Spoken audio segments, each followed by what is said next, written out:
So I've been listening to a lot of Delta Green, and for this, I've come up with a way to sort of add like sanity checks into it. So Oh, nice. Hang on. every now and again, I will be asking you for a flat check, and at the end of the session, I'll tell you what the mechanics are. You're only going to be able to crit fail on a 1. Okay. So there'll be Does no it affect anything if you view your character as already insane? Yeah. It's don't worry. The mechanics of it will become clear as and when you start failing them. All right, so So, not only do we get to watch as Paul slowly kills our party, now we get to see how sane we are at the end of it, and whether or not one of us is the one that kills everyone. Well, all will become clear. That's all I'll say. Since you're bringing this new mechanic in, I think I'll use my Cthulhu dice tonight. Nice. Okay. I'm going to paste this music in. So who's playing who here? Josh Josh is shouted. Mm-hmm. That doesn't surprise me in the slightest. Gav isn't playing the mute. I'm not playing for mute.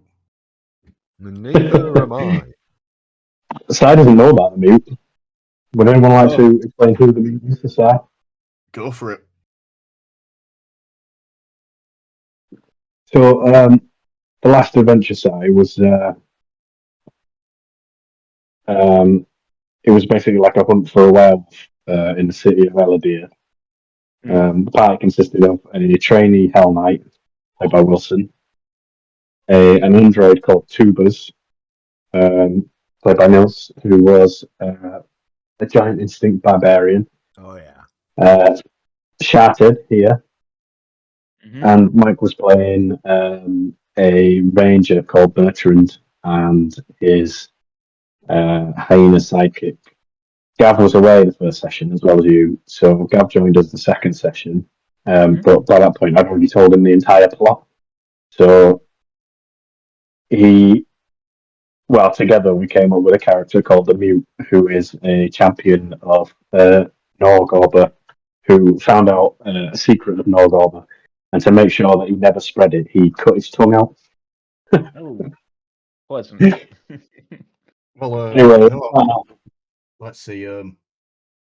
No, he cut his tongue out, and then because he couldn't, because he still left some tongue there, he bit the rest off.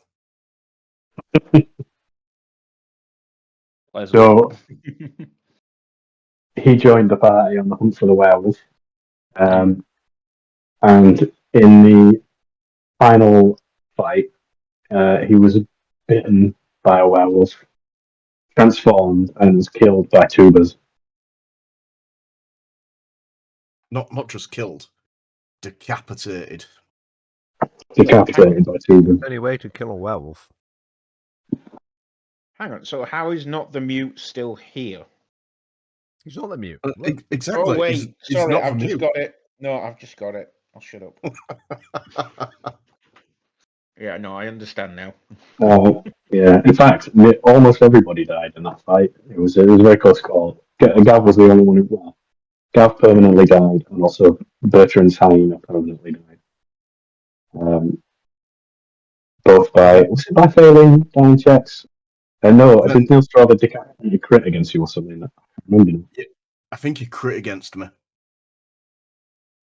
But Bertrand and Sharted, they both contracted the disease as well, didn't they? Yeah, so Bertrand and Shart, they also contracted the werewolf curse. Lycanthropy. Yeah, that's going to be interesting. Okay. Both figures stand overlooking an ostentatious manor-house engulfed in flame. The inferno spreads across the building and even begins to set alight foliage and topiaries to decorate the garden.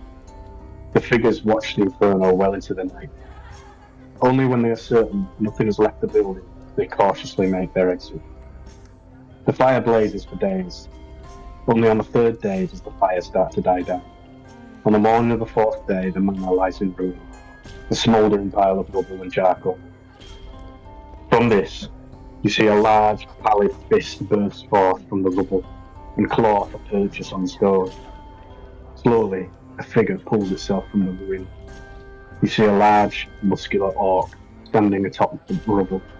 The burnt and ruined remains and souped plate armour adorn his figure.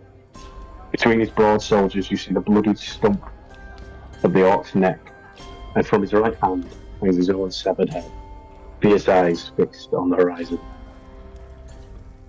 As the sun rises on Eladir, you see the Tuscan Claw, doors open in the centre of town. A halfling woman sweeps the doorstep, and inside, an aging dwarf pulls upturned stools down from the tables and places them in their place on the floor. A small bead of sweat drips from his aged brow. You see hunting trophies mounted on the walls, as well as a silver great axe and a fresh sign reading staff wanted. Beside the bar, beneath the wall-mounted head of a giant brown bear, stands a large wooden notice board, atop which are carved the words Wildborn Bounties, bookended by the symbol of a locally renowned mercenary company. On the board is pinned a new bounty.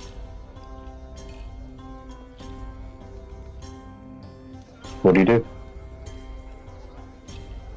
Gonna go check the new bounty. Yeah, Groon's going to have a look as well. Shart will have a wander over to this bounty board and pull off the new bounty.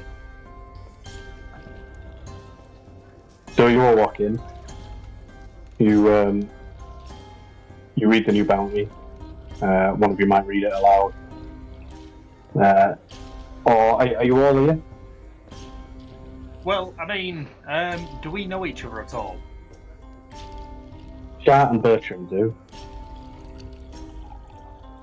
Groon doesn't know any of you, but he's curious. So throughout the morning, I said you all come in. The Shart wanders in. You Galen, the proprietor, looks over from where he is, sort of tidying, putting stools down, leaning up, and he's like, "What are you doing back here? I thought you'd quit."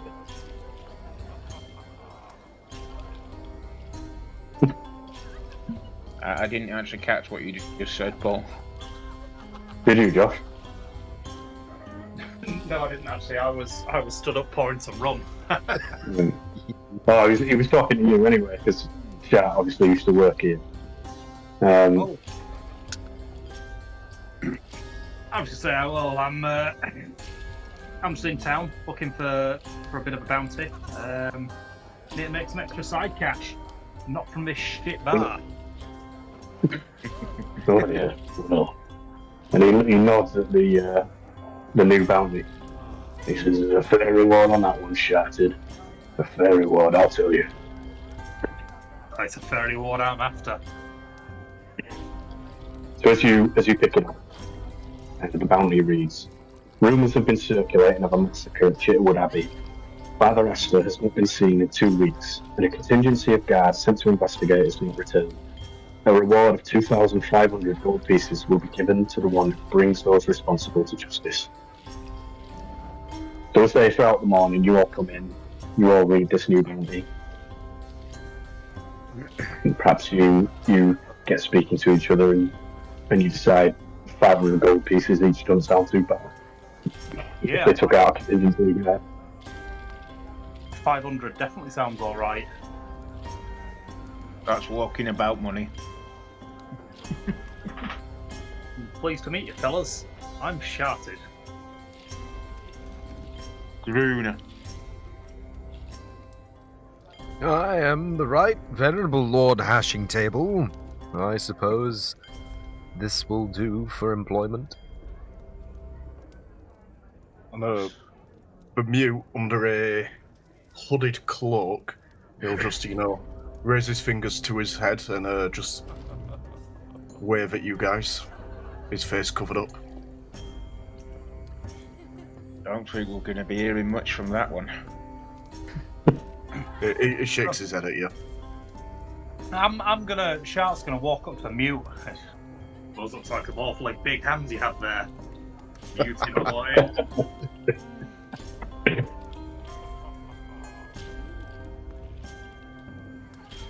Is there anything you want to do next? Yeah, actually, You wanna before we leave the bar, Lord Hashington is gonna tap the party in general on the shoulder, as it were, and walk over to one of the plebs drinking an ale. He's just finished his ale, and he goes up to the guy and he says, "Hey, you want to see a magic trick?" And he pulls out a tankard from his pocket, and he goes over to the guy and he says, "Look at this, it's full of beer. It's full of beer. It's crazy. He just had this in his pocket." And he goes over to the guy's tankard and he pours the contents of his tankard into the pleb's cup, ostensibly filling it to the brim. And then he laughs. He slams the cup back on the counter in front of the guy, and it's empty. And then he laughs again. And he walks out of the bar. There is, is there any more you want to know? Do you want to speak to Ganlon or his wife Mara? Oh. They were the two proprietors, the ones from before, like. Or are you just gonna start trying to find this Abbey? Oh, what were it? Chitterwood Abbey. We can do a knowledge. Chitterwood Abbey, yeah.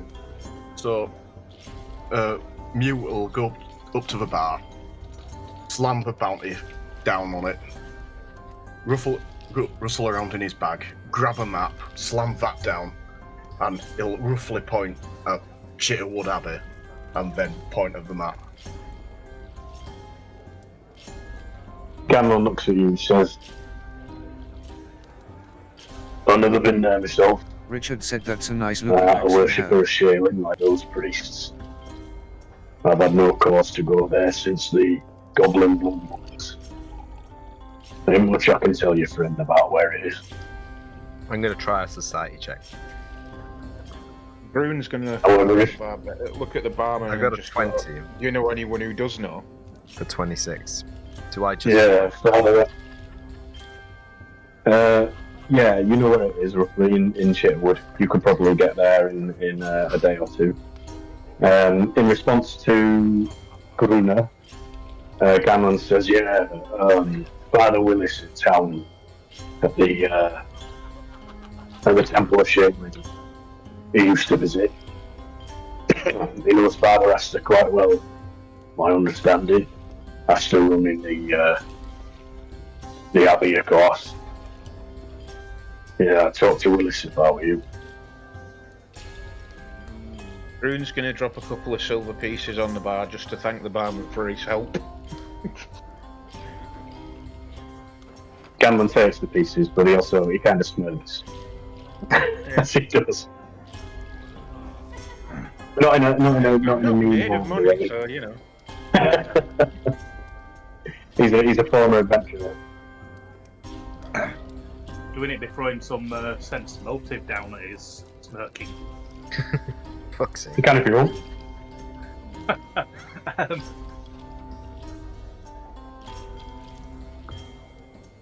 That is 25.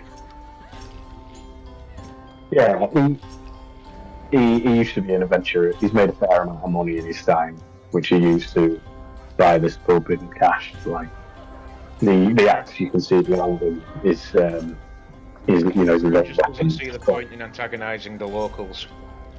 It might. No, he's not antagonist. He's like I say, it's not a mean spirited. It's not a mean spirited smirk. It's just a kind of smirk. Like, he's been there and done that. Okay.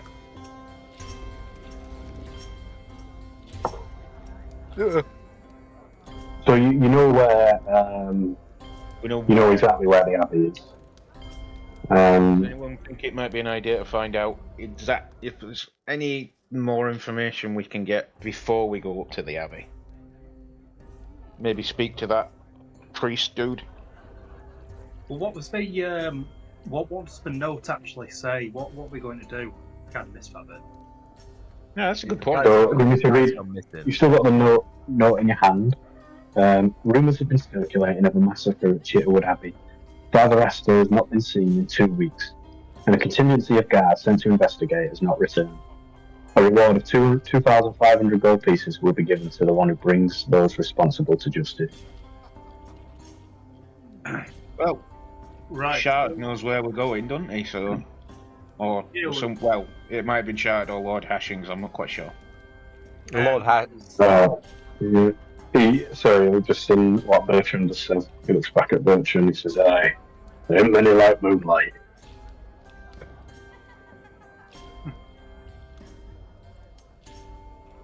Lord Hashing Table turns from the doorway back to the party and says, "Listen, boys, I think I know where this abbey is, alright? So we can skip talking to the clergy, I know what their lord is like, and head off up to Shitterwood."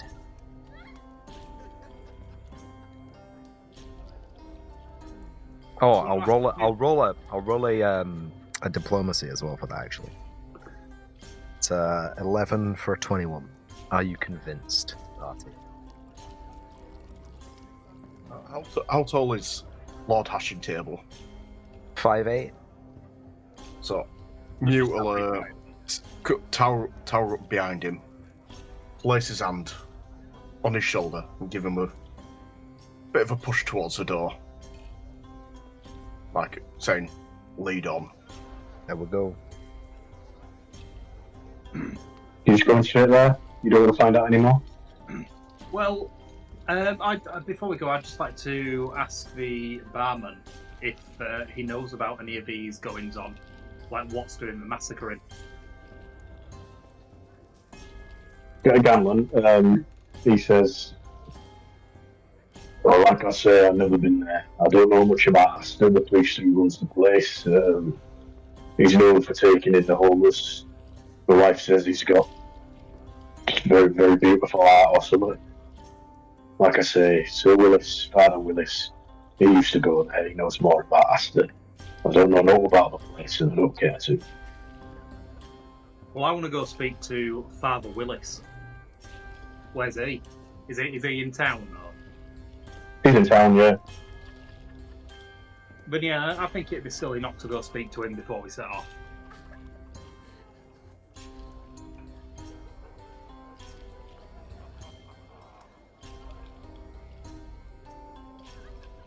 About the rest of yous.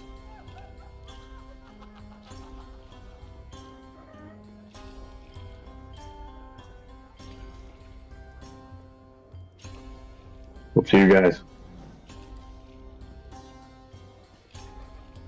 Well, I want to gather some information, but since nobody else is responding, I think we'll just set off to Willis. Well, no, to be fair, Grun was just debating internally. It just takes a while. He's not the brightest spark in the pack again. More information does sound like a good thing. But then again, we've already lost a chaplain and another group of people who've gone after him. You've lost the You know. entire contingency of guard.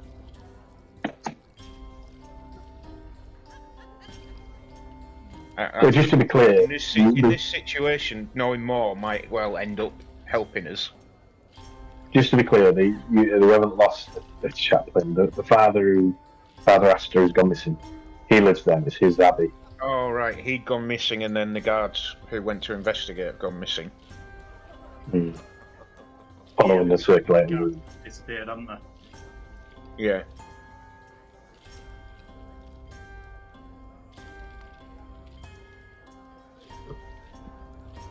Yeah, so I reckon we go speak to old Willy boy. Yeah. That's wait for Mikey's That's back. true. Said, has Even there if he been any doesn't other exactly unusual know, activity happening completely recently? what's going on. He's smart enough to know that it's more information is always a good thing. Has there been any other unusual activity? Well,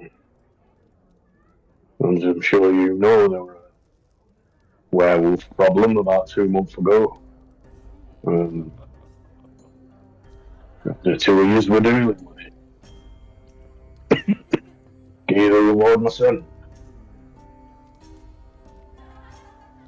This is going to be interesting.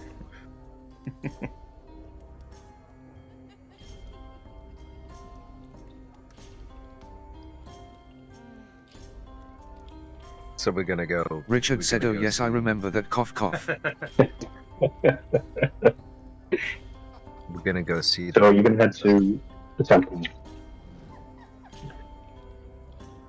Okay, so you head to the local chapel of Shailin. The walls and ceiling of this chapel are painted with intricate and gilded depictions of birds and flowers of every kind. You see people in the pews, some in prayer and others painting. You see a priest in a sky blue robe stepping down from the altar, having just finished the sermon. Presumably Father Willis. He walks over to you. And who's leading? Well, I wanted to go there, so I suppose I'd be leading. Well, it's not going to be the mute, is it? Well, the old intimidating mute. Yeah, so I'm going to say Father Willis, I believe.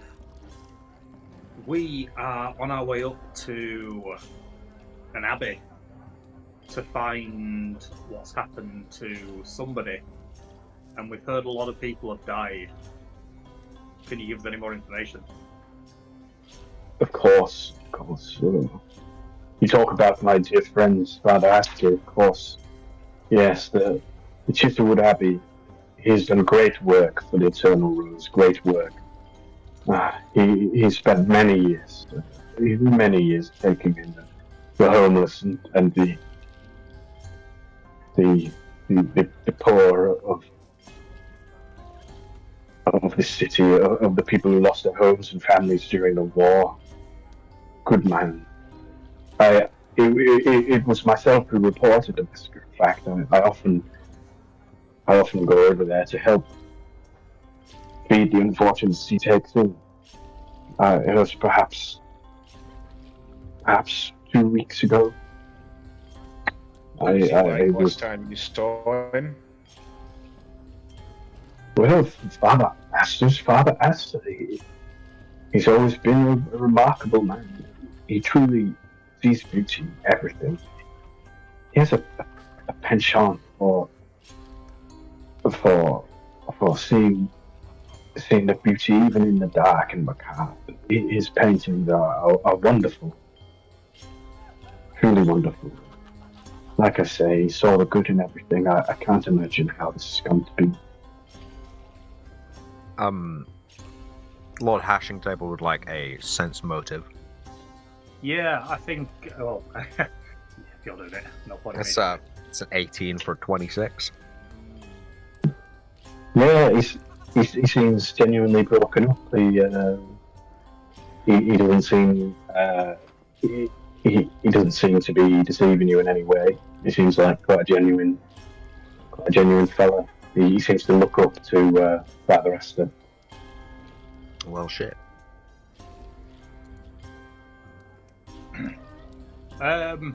Is there anything you can tell us about the Abbey? Any secret entrances we might, back doors we might be able to take? Well, it's a walled abbey. It opens onto a courtyard. You will see a hall to the left to it. That's where the feeding hall is, where we feed the unfortunates the Father Astor takes in. That tends to be why I visit. It's quite a distance, you see, so I don't go often. Maybe once a week, and I will stay a day and then come back. On the left, as I say, is the hall and the sleeping area for the monks. There are only 2 monks who live and serve with Father Astor, and the rest of the beds are for the homeless. Father Astor's cottage is on the right side of the courtyard as you enter. There are no secret entrances, never had need to. Whereabouts were the massacred found? Well, I'm ashamed to say that I went no further than the courtyard. When was it now? It was only last week, and I saw blood on the walls. It was horrible. I was too afraid to enter. I'm not a fighter. I'm a priest. Have you had any strange sensations of late? How so? Has there been a full moon, perhaps? It was a full moon. No. 5 days ago. Have you had any strange sensations? Well, as it happens, I do feel a little bit queasy. Well, I suspect there might be something in the water. A few of my congregants have been feeling a bit queasy themselves.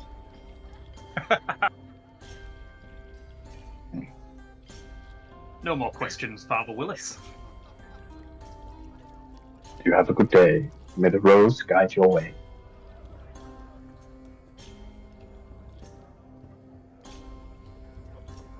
So then, I suppose we make haste. Let's go see what's going on. While We the sun ride. is shining. So, it's approximately 1 day's ride south-southwest. As you approach the abbey, you see a small cluster of buildings within a high outer wall. And you just get the next music ready for you.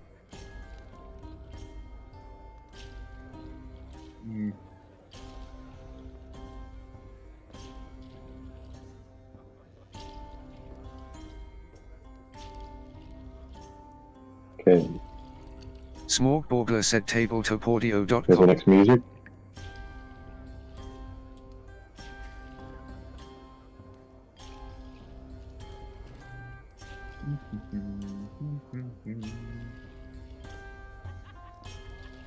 Sorry, I'm just playing it for myself as well.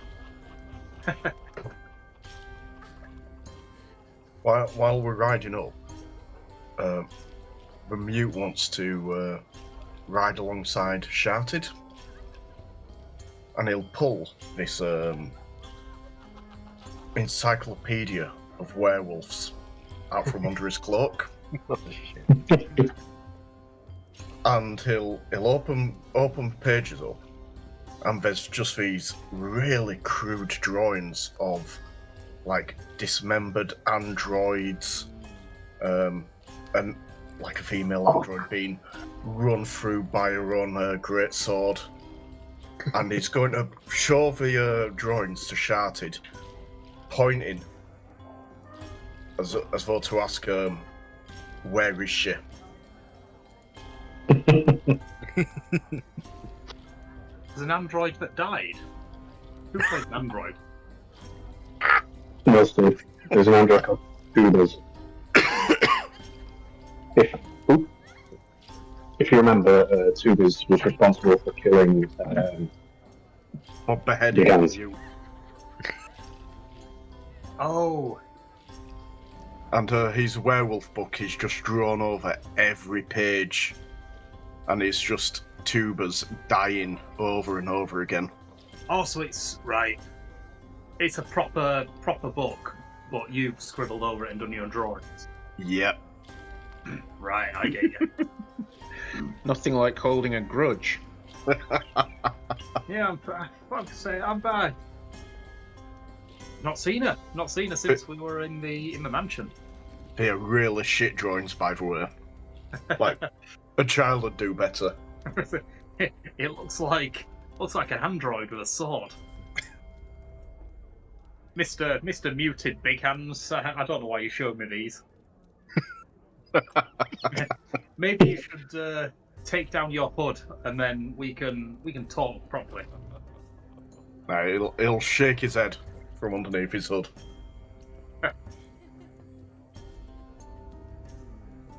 So you approach. You ride up to the entrance of the courtyard. Yep. You see a stone courtyard. There is a large stone building to the west and a smaller thatched building to the east. Connecting the two buildings is a covered walkway held up by 6 stone pillars, decorated with intricate carvings of songbirds. Beyond the walkway, you see a small green, third building that looks like a chapel. You see several dark red stains on the cobbles of the courtyard and the walls of the building to the east and west. A door is open on the building to the east, and you see an armoured pair of legs protruding from the building. What do you do? First, let's just make sure we're not ending up walking into a trap. Can I do If you a look on survival check? Discord, Small Borgler if you look on said, Discord, you will see a what are you doing this survival check for? A rough sort of overhead map of what you can see. Pretty much, yeah. So yeah, what's your My survival is. what's it for, Si? What is it looking for? I want to see if there's any tracks or anything like that. Just sort of, just a general more of a check more than anything else. I'm just a paranoid. Yeah, go ahead. I'm more concerned about these legs that we can see. Actually, yeah, that's a good point. Legs. Have you rolled survival, Si?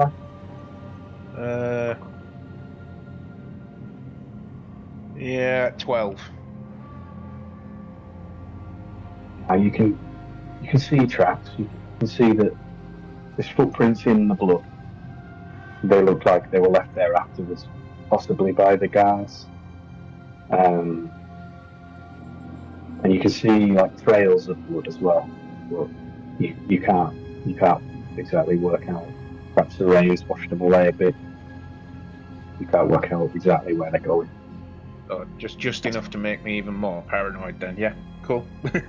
This could have happened up to 2 weeks ago as well. So. I want to detect some magic. Oh shit. You don't detect any magic. Right, okay. Who's got the highest perception? I'm going to plus 6. 7. I'm on a +8. +8 plus initiative bonus of +2, but that's only when we're rolling initiative, so 8. So either Nils or Side can roll. If you all want to look around, you can maybe aid each other. I'll aid. Yep. The mutilate as well. You do not get 24. Aid is 15 now, Nils. Oh, you get an aid. You roll higher than 15? I roll higher. Yeah, it's 25. Gav? 16. Yeah, that's another aid. Are you aiding Josh or Mike? I'll attempt to aid. Yeah, I'll see what we can do. No, it's a failed aid. What do you roll? 13. Richard said the hyena will aid. 13 total. Oh, Mike's going to roll with a hyena. Is it a new hyena?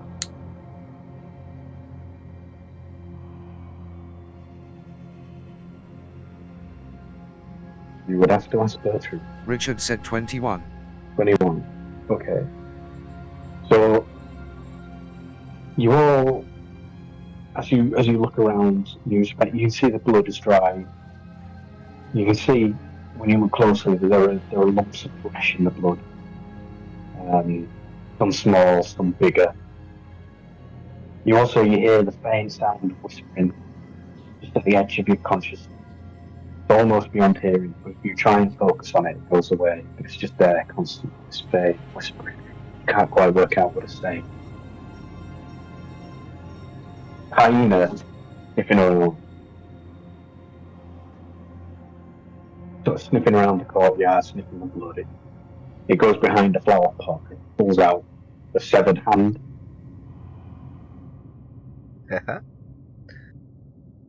Well, I think we know what's happened to at least one of the guards. The chaplain. Finding the hand, you notice a really odd smell about it that you can't put your finger on.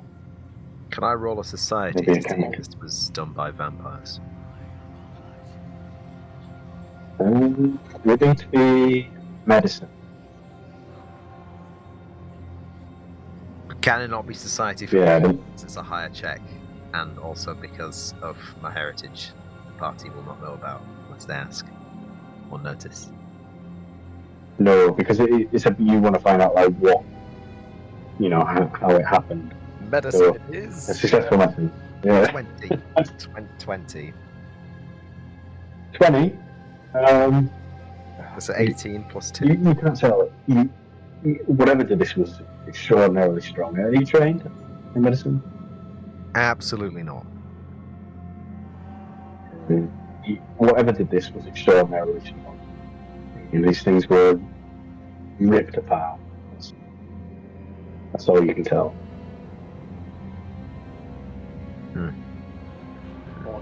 Well, But you,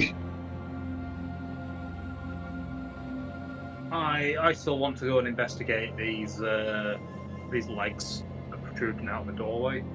Yeah, that's probably a good idea. do you want to head to the building to the east?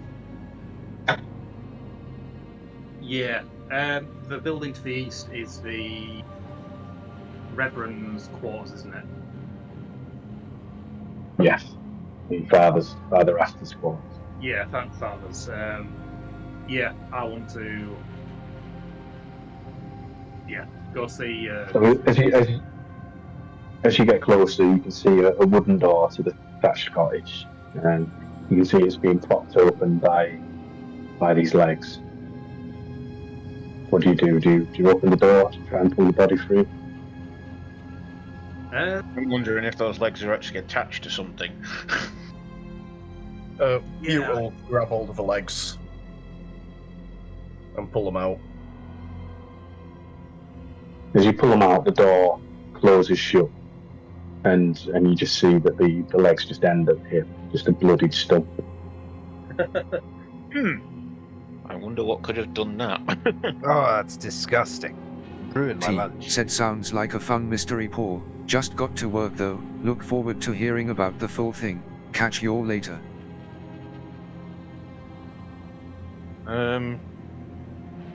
What check would I need to do to see if I could sort of figure out what caused the Got it recording, Wilson.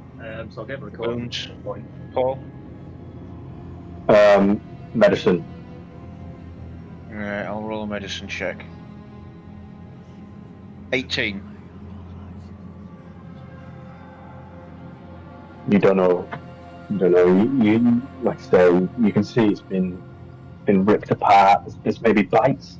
You can see bites. Well, all I really wanted to sort of figure out is whether or not it was a blade or whether or not it was like teeth. Teeth. Yeah, you can see tooth marks. So whatever it was, did it with his gob. I'm going to try and open this door. The door that's just closed when we move the legs. Okay. So, yeah, another picture of you.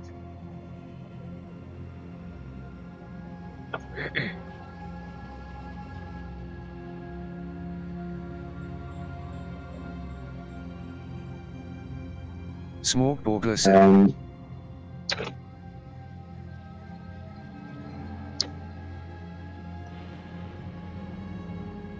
Okay. So you stand in the entrance hall to the priest's cottage. There is a cloak stand by the door on which hangs a bright yellow robe. There are 3 doors that lead further into the building, one each to the north, east, and south. On the northern wall, you see a painting of a middle-aged man, yellow priest's robes, holding hands with a beautiful, stern-looking woman in a wedding dress.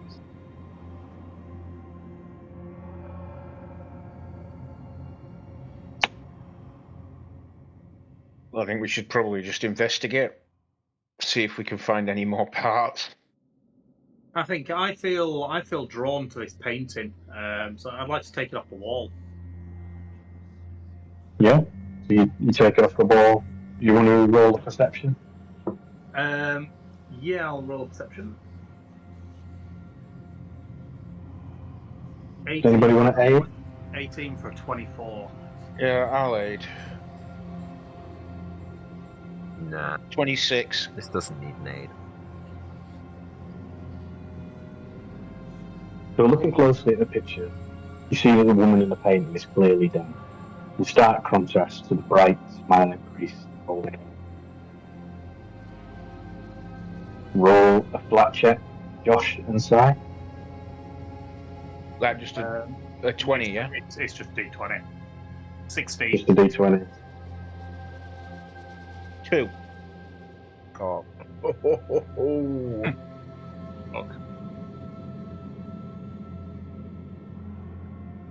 Okay, Josh, Yep. you feel very, very unnerved by this painting.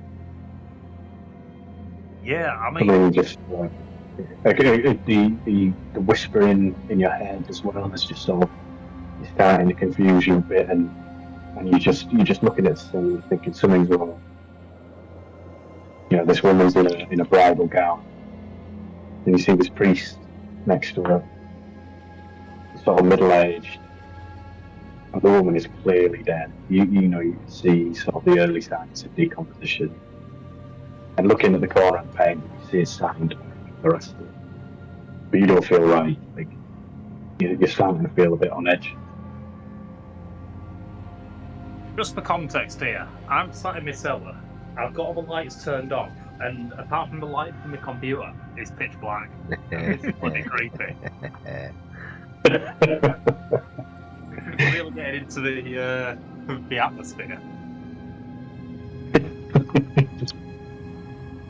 So if I start screaming and run upstairs, you know why.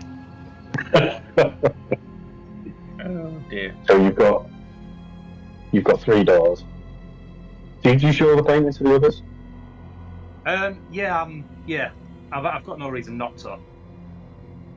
Well, what I'm going to do is I'm specifically going to go to the mute, and he's opened up to me and showed me a weird book of childish drawings, and I'm going to show him this weird painting of a dead bride woman. And him sort of like seeing you're on edge, you're starting to get a bit jumpy. You know, the whispers in his head, they're just there on the edge of hearing. They're starting to get to you as well, Gav. You roll a flat check. 8. 8. Okay, but you sort of take hold of yourself and you think, you know, well, you tell me you think this is creepy, but you sort of try and push those whispers away. Yeah, just he's heard whispers before, and the last time he heard whispers, he mutilated himself. So yeah, maybe he's draws his knife. yeah, he just places his hand on his hilt of his short sword.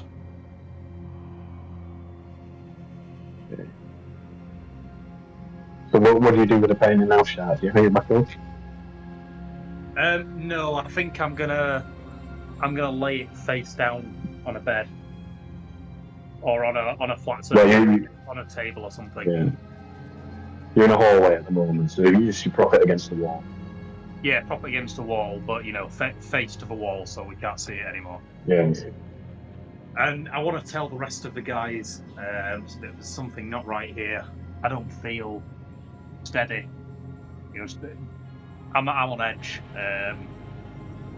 Just watch out.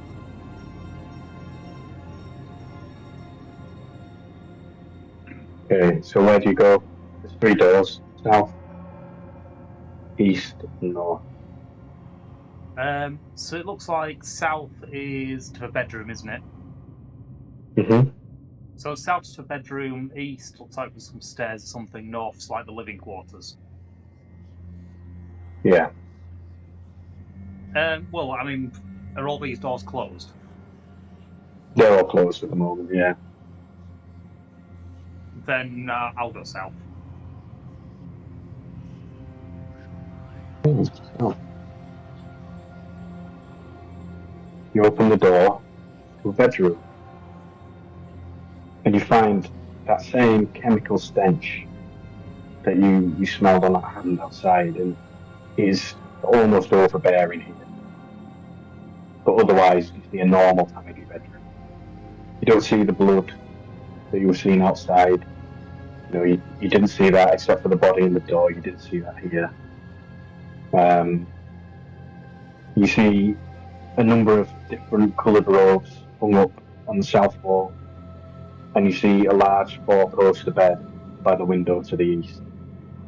There's a bulge in the bed beneath the covers, as if someone is sleeping. Look here, party. There's someone sleeping here. Maybe we can wake him up and ask him a few questions about what went on. It's. Sorry, Lord Hasselhoff. I'm expecting a torso under this bed. I'm certainly not gonna. Richard said, "Is it a small blonde-haired child?" Slumber. Maybe we should just see if the actual cover is rising, as in someone's breathing. Maybe. Now, will you let me use Gale Blast to try and blow off the covers? This is not going to end well. No, that's way too powerful. You can't see the hair, Mike. You can't see if there's any hair. It's just the back of the head is covered up a little bit by the covers. Maybe if we do some exploratory stabbing. Gale Blast is a cantrip, by the way. Yeah, I know, but it does actual damage, and it can blow people back, doesn't it? Yeah, it does. Like I said, I could not see this ending well. Against the wall.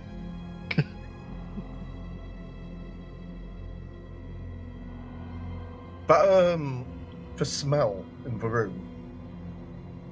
Yeah. Would Mute know what that smell is? Is it familiar to him?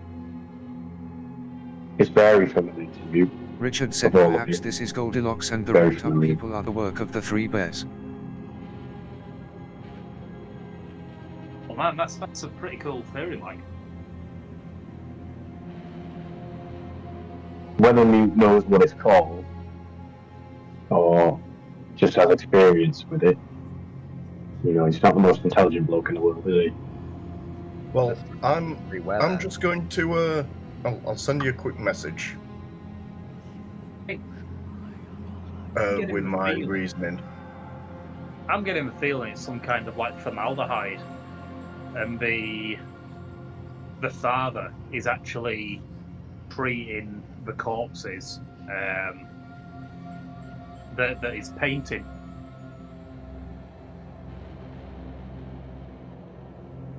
But I don't have any kind of medicine check to see if I know what it is.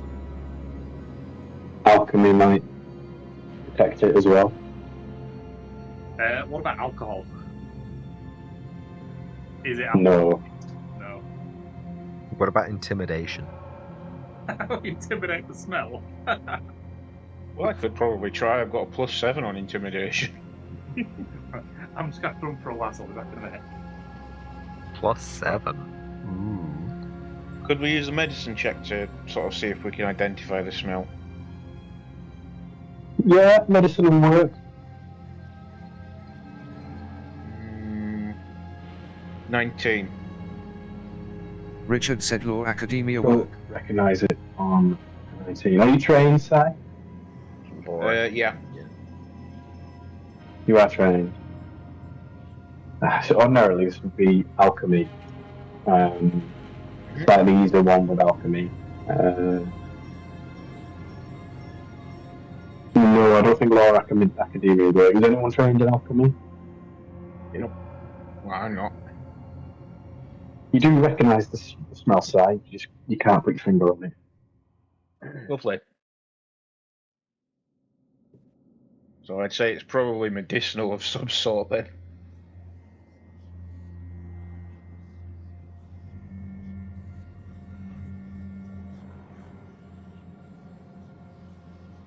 Yeah, so this is more of a alchemical. It's used in medicine, not often. It's more of an alchemical substance.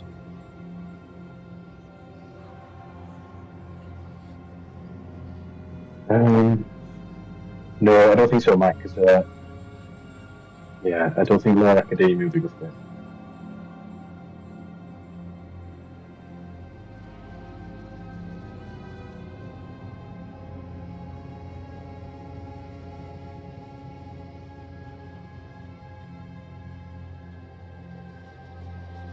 Richard said crafting or medicine both no good.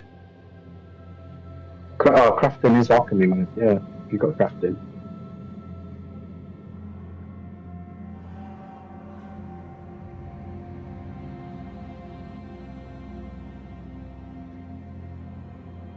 Richard said okay plus seeker of truth. Richard said truth.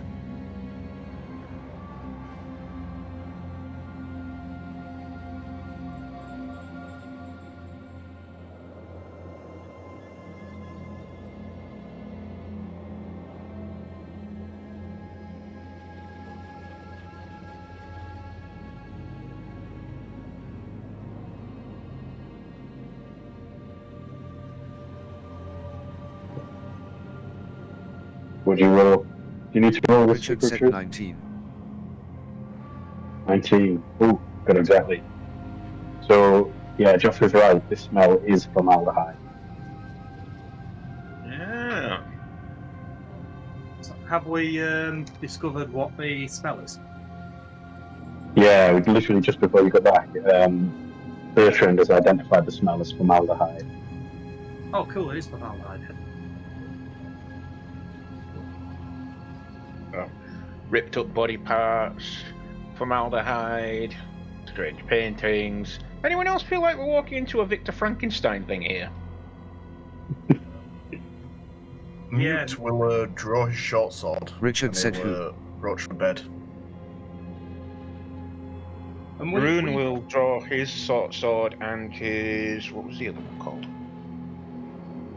Orc Knuckle Dagger. And we know that Father's the one who's been painting all these weird paintings and things, don't we?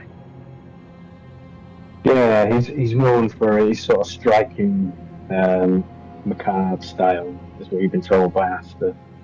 He paints. He often paints like cities at night, stuff like that. Sometimes a little bit more macabre. From what you've been told, you don't know if that picture on the wall is his style. Richard said You've been told to that's take his a style. work here. Right, okay. Rune's starting to feel like we should just set the place on fire and leave. You don't know, Mike. If they do undertake a work. I'd just like to note that I'm casting Detect Magic for every room we're walking through. Yeah, you don't detect any. Still not. Right. Do you detect a bunch of formaldehyde, though? Right, I'm going to go pull this bed cover out back. Okay. Disgusting. You pull the bed cover back, and you see a young man lying naked in the bed. His pallid skin is lattered with a foul-smelling liquid, which you now recognise as formaldehyde. There's a large, distinctive birthmark on his face, and his brown hair lies matted across his forehead. His skin is yellowy and starting to wrinkle.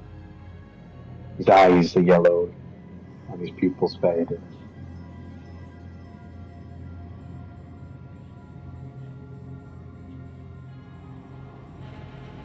I want to check He's his dead. bolts.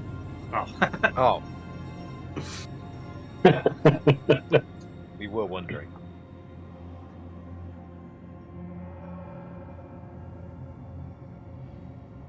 Prod him. Make sure he is definitely dead. Has he got any loot on him? He's naked. He's naked. He's got a prison pocket. Oh, man. Roll the medicine check. Big hands. Medicine check. Mm. 11 for a 12. Yeah, you can see that he does have a prison pocket. Why I would you knew even it. want to look? Has there been any kind of autopsy? Like, has he been cut open or anything, or is he just dead? Nothing, just dead. Right. Has anyone else got medicine? Yeah, I mean, I can roll medicine, but I am not rolling medicine. Oh yeah, everyone knows well. Everyone roll a 20. flat check. Everyone roll a flat check. 20. For seeing Yeah. on a medicine Mm. check. 2. 4. Natty 20. Richard said 21 medicine. Yeah, 90-20 for me too. Is this for the flat checks? Yeah. Oh man. On these flat checks, should we be getting lower? Well, to say Yes. you became shook on a 16. Oh Yeah. shit. Yeah. So on these I flat didn't checks, seem to have and anything affect me when I got a 2. what did you roll, man? So sorry, on your medicine checks, guy, you can tell that this body has been dead for Richard said approximately 2 flat check. months. That Don't bastard of think the we're Abbey. going to get any Richard more said answers 14. from this guy. He's been dead for a while.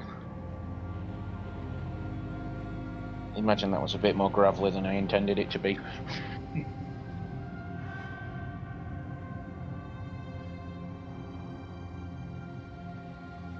So you can all, like I say, you can all hear these whispers in your mind. I don't like this. And Don't like Bertrand this. is- Don't like this. And they're getting louder as well. You can hear them like more. Like you almost think you know what they're saying, and then it goes again. And each time you think you've got it, it's gone. And it's putting you on edge. And seeing this, you don't know what's happening. You're like, why has this body been there so long? You know that, it's been 2 weeks since this place was last heard from. The massacre was discovered 1 week ago. This body's been dead for 2 months. And this is sort of shaking up Bertrand. You're feeling a little bit shaken. Shattered, you're really, really on edge now. And Younger, you're not feeling right. And the two of you, Shat and Younger, you are frightened one as long as you were present in the Abbey. Right, okay. Bad condition. Lord Hashing notices them turn. And he spreads his arms and he turns to the party and says, "What's the matter, boys? You've seen one dead stiff, you've seen them all." He walks You are towards one the other door. strange bastard. Don't like this, Hasselhoff. I don't like this at all. So we're all, me and Josh are, frightened one? Yes. Frightened one, yeah. You add it to your... Yeah, I've just done it now. So I do an inspect on the unopened door, third door, last door, final door. There's no more doors in this room. What? If you go back into the hallway, there's That's right. a door to the east with the north. So there's a door to the small cupboard room and a door to the non-small, non-cupboard room. That's it, yeah. I will percept the... I really don't like how perception's on a different screen. Percept the north door with a 12. Okay. Or- The wooden door, wooden panel door, it opens inwards. Ah, You don't see any tracks. I will open it inwards. The door to the north. The door to the north. Okay. So you walk into a living room. This room contains a small stone hearth against the eastern wall and 2 armchairs beside it. A bookshelf lines the northern wall, and there are a number of paintings on the western and southern walls. A small dining table sits towards the western wall.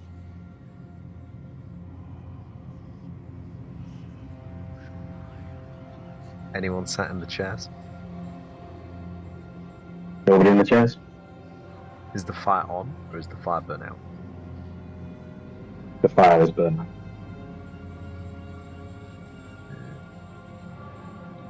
Asking a question for Mike's little theory. Are there any bowls of porridge on the table? There are no bowls of porridge. Sorry, Mike.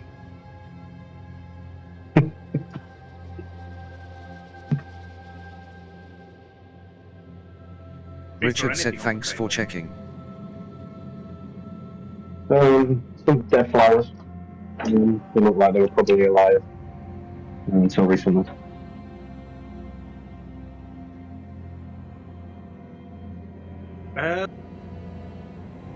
I was going to stay in the hallway, but I think I'd like to Come back in a minute. inspect the fire.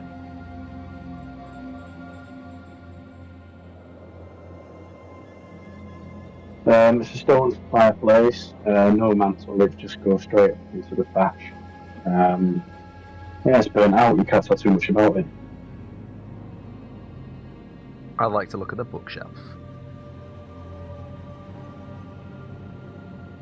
Yeah, the bookshelf, you see a lot of books, mostly about Shaolin, art, and history.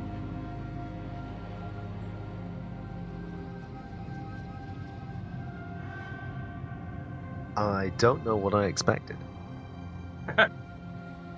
About the chairs, are there any liquefied remains in them?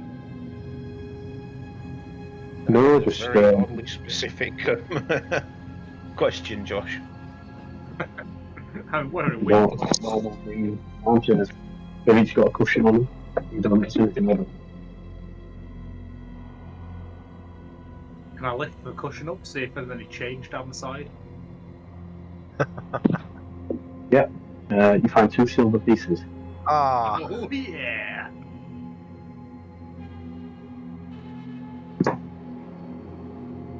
Well, I'm going to put those 2 silver pieces straight into my pocket.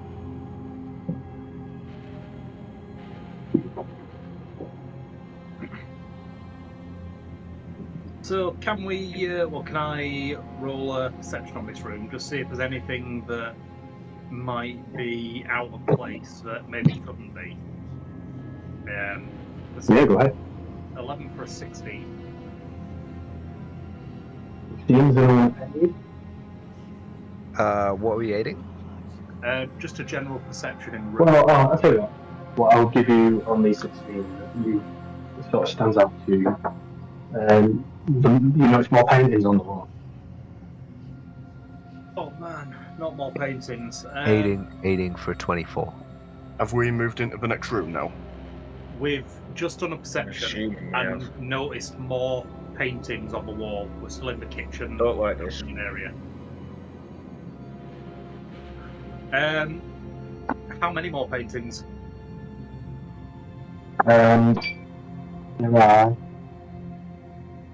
There are 4 paintings in total.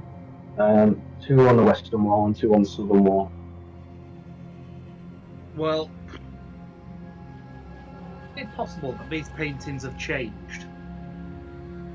Much like, Dorian Gray type. That the painting's aging rather than the person.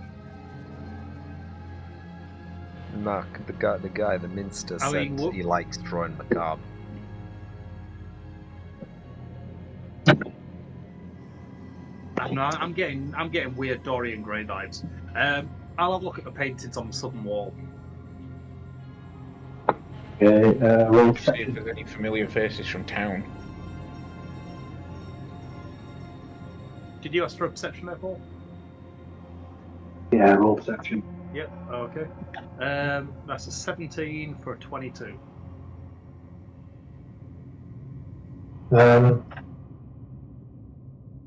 Yeah, the paintings on the southern wall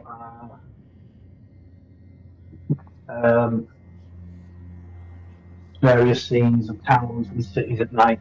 Some of them the sort of seedier side of town, the docks, rattles. But he somehow makes them look bright, vivacious.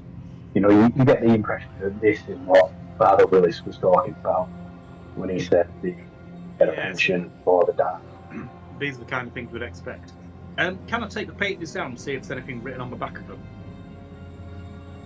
Of course. You know, like a Wi-Fi password or something. Yeah.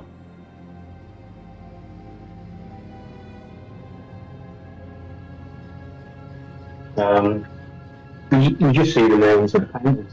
You know, they told things like Midnight in Elvedere, the docs at work. Right, okay. Well, we've got the 2 paintings on the west wall then. I suppose we need to investigate those. That's a 1. I mean, it's a 1 for a 6, but yeah, a 1. You don't see anything. You don't know the why you like. Sai on this, do you know? And anyone who wants to aid can aid. Nope.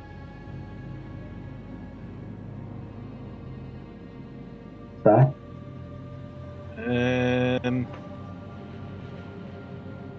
No, I'm alright. You don't want to look at paint. I don't really want to look at the paintings, no. Right. The room's already on edge. Okay. Anybody else? Well, I'm not entirely sure I was even looking at paintings with a 1. We should have rolled over your previous roll. Well, previous roll was a 22, but my second roll was terrible. So I'll let you roll it over actually. So you see one picture which is is sort of standard kind of picture. You see like a gladiatorial combat. It's a bit gory. But he somehow he sort of depicts them in the way that like like a fantasy artist in the 80s would, like a Russell sort of thing, like Conan. It's a bit gory, but you can see what Willis was talking about. Sees the beauty in. Yeah. This is the kind of thing. The other painting is of a chapel, the inside of a chapel, with a wooden altar. On the planks of the altar, you can see painted a faint trickle of blood, just coming from the planks to the right hand side of it. Very, very minute. You wouldn't pick it up from a distance. It's only standing so close, it could almost be a mistake. I'm sure it's supposed to be blood. Can I try and scratch at that trickle of blood and see if it's actually in the painting or if it's like a blood spatter? You want to gently sort of prod at it? Yeah, just gently, with my thumbnail or something, just try and scratch at it. Yeah. What's your society? Are you trained in society? I am trained in society, yeah. Roll in society check. Well, that's a 12 for a 14. Yeah, you definitely think it's intentional. Right.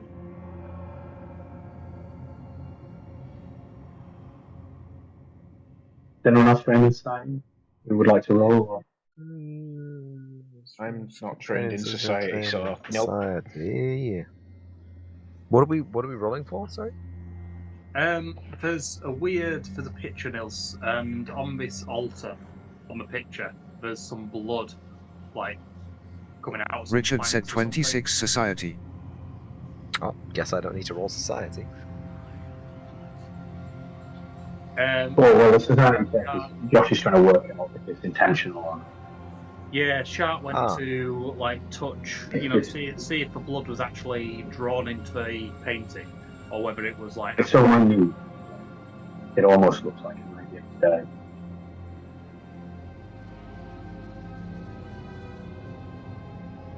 Lord Hashington does not roll society. He simply leans over and he goes, "Well, there are no mistakes in art, only happy accidents." And he walks out back into the So Bertrand looks closely, corridor.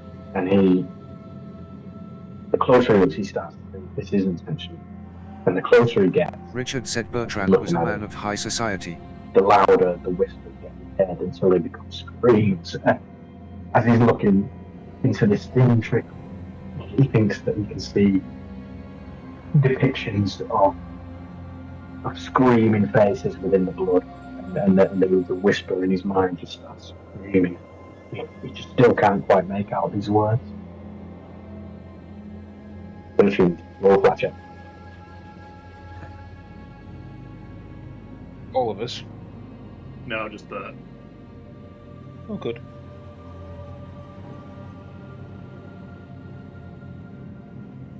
Well, do you point it out to anyone else, Mike?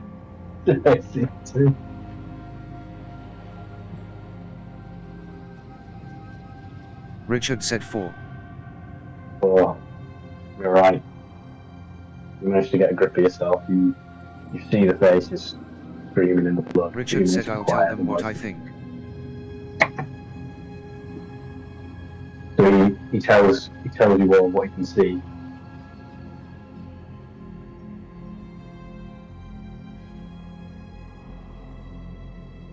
What he thinks he can see.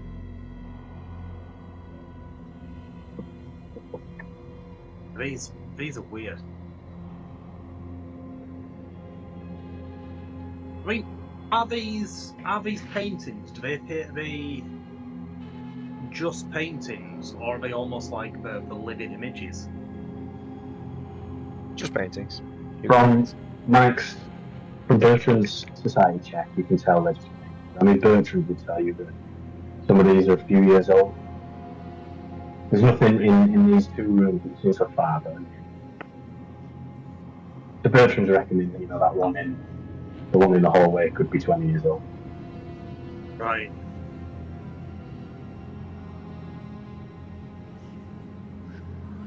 I think it's like Dorian Gray.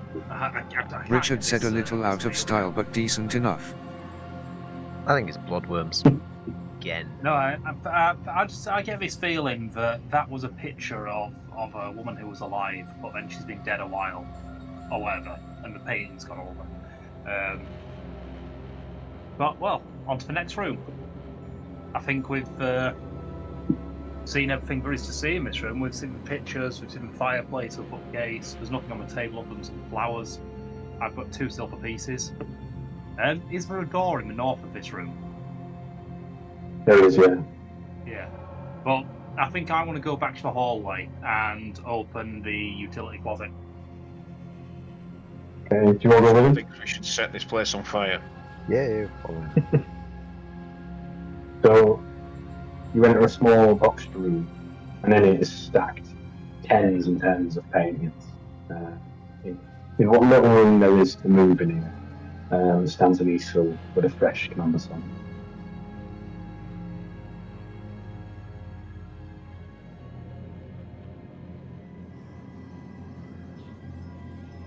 Do these paintings look like they're freshly painted, or do I get the impression that these are just the father's past works? There's a bit of both. Yeah, there's a lot of paintings in there, as you can see from the sort of stack. Is anyone That's else beginning to suspect that the father might not have been as squeaky clean as he appeared? Yeah, I don't know. I don't think it's him. Squeaky clean. Well, No, he's not squeaky clean anymore, apparently, but you know what I mean. it depends. These guys, they're not Catholic either, so maybe we're all right.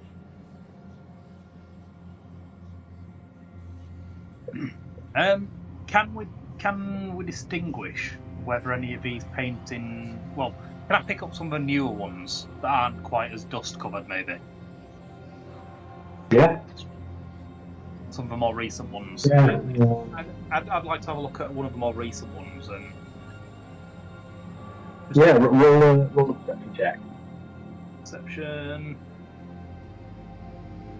16 for a 21. Okay. So you're sort of looking through. You're trying to find you're not looking too deep. You're trying to find a more recent one. A million paintings that you see sort of picked night sky scenes and these sort of dock workers, like those scenes of high rain. They're just in the kind of disasters known for. But as you look, you find one. There's a few more depicting blood, awful, decayed bodies, and there's one recent picture particularly striking. It depicts a naked man in the flesh of the dead in his hands. Well, I'm going to try and look away from that picture, but I'm going to pick it up and show it to Big Hands, or show it to the mute. And I'll ask you, what do you think of this? The two of you roll a function. So, what was the picture depicting? It depicts a naked man eating the flesh of the dead with his hands. Okay. I got a 3 on this one.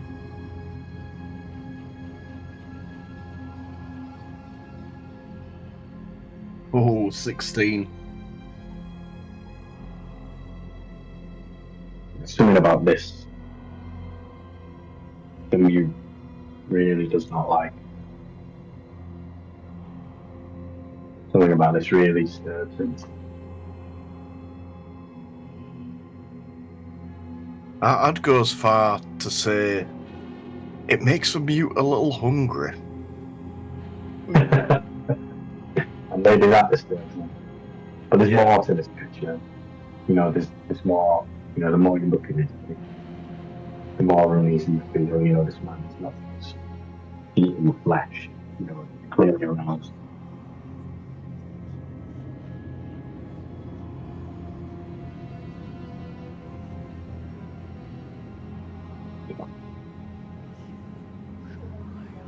No, I don't know about this.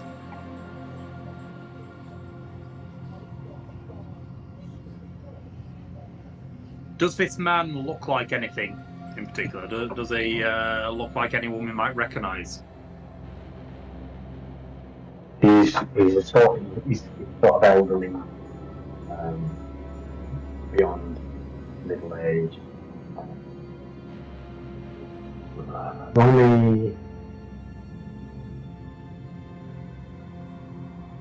Only 100 perception again, 22.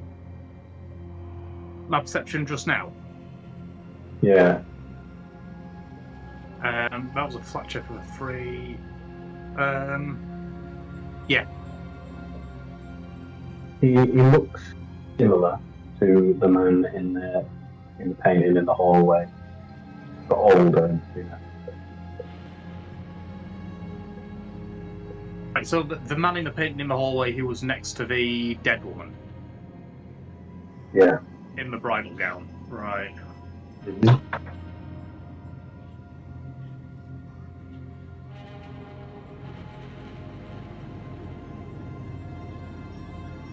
And rummaging through the rest of the pictures in this room, can I quickly maybe search out any paintings that depict this man? Yeah, there are more paintings of this man. Not loads, 1 or 2.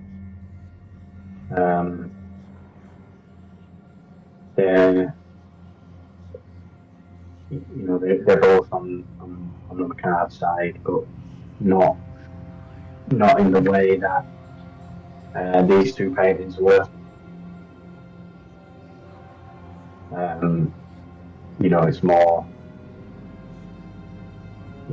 one is depicted on a slave ship, and it's unclear whether he's buying a slave or freeing a slave.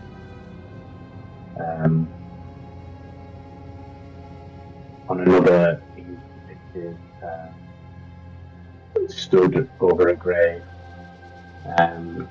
delivering a sermon to a crying family.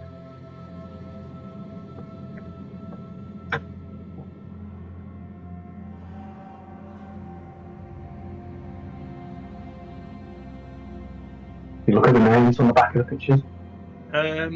Yeah, definitely. I've been looking at the back of the rest of the pictures, haven't I? So I might as well look at the back of these ones. So, the three paintings that stood out to you, the one where you weren't sure if he was freeing a slave or buying a slave, that one's called Walk Free in the Rosary Light. And reading that, that's a picture of this man freeing a slave. Yeah. The one at the funeral is called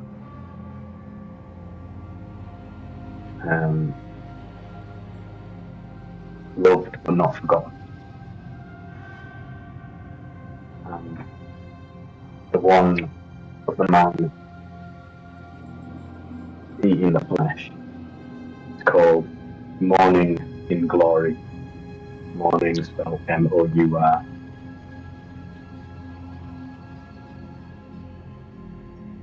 Right. So it's not Morning Glory, it's Morning Glory. Mourning in Glory. Oh, right. I totally missed out.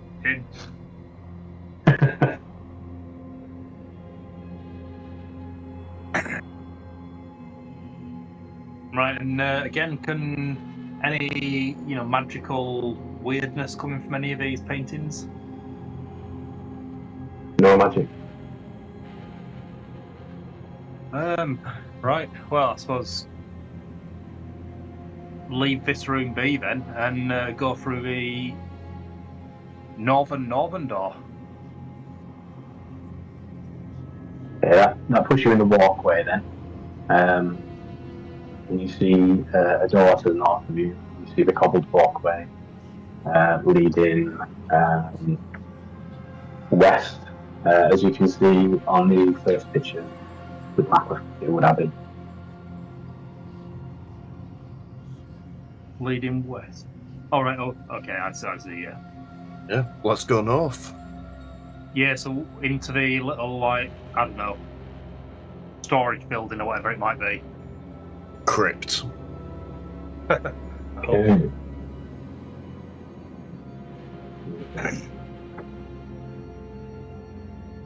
Okay. You enter the building to the north, and you see that the walls of the east lined with dunnies, each separated by a small wooden partition. A larger partition splits the room north to south, and along the western wall you see 5 washtubs.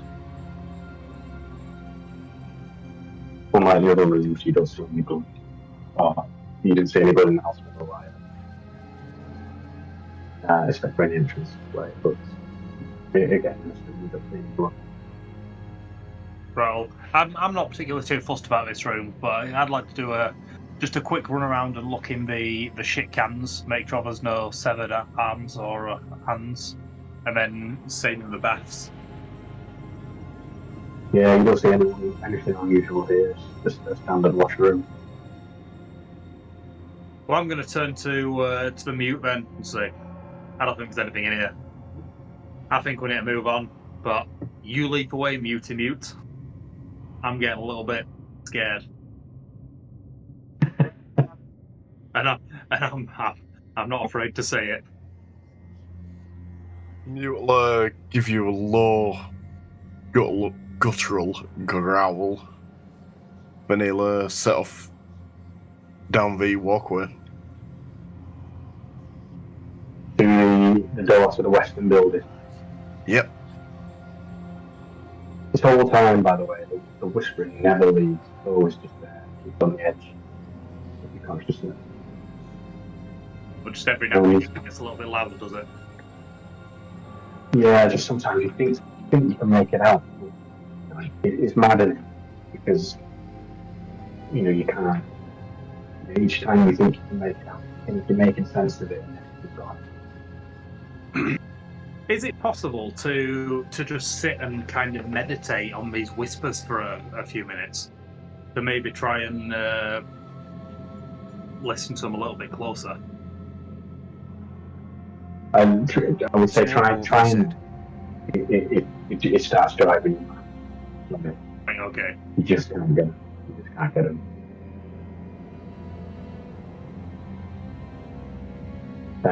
You can try it. No. I suppose it's like when you're trying to remember something, isn't it? The more you try and remember something you've forgotten, it just goes further and further away. I'll just share the map for this place. Good man.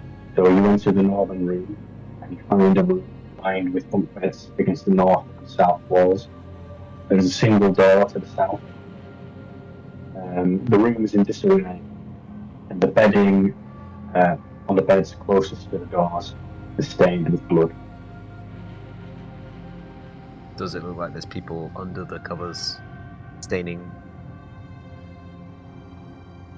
No, Okay. but you do see trails of blood leading to the north and south. Where? The south, the door. There's Okay. north and south, yeah. We should open that door post haste. Well, before we open the door, do we see any more paintings? Not in this room, no. Well, none of the kind that you've seen in the other rooms. You see more of his sort of his standard, what everyone knows it for. Right, just the macabre paintings.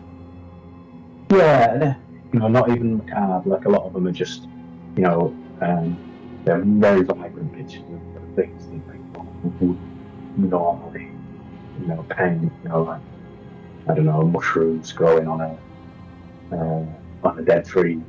Just things that are just a little bit kind of macabre if you think about it. But he kind of sees us. He kind of sees the beauty in that. That was how he was always seen. He would paint things that other people would think, oh, that's a bit weird, or that's unpleasant. Like a Blocker. He was known for seeing the good in it. Yeah. People remember it. Typical follower of Sherlin. Yeah, exactly. Like it, and like Willis said about it, he said he truly sees the beauty in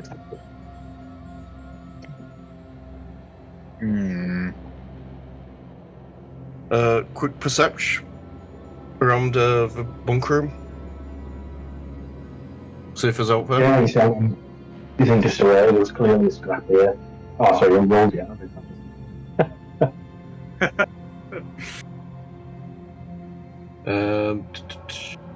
22.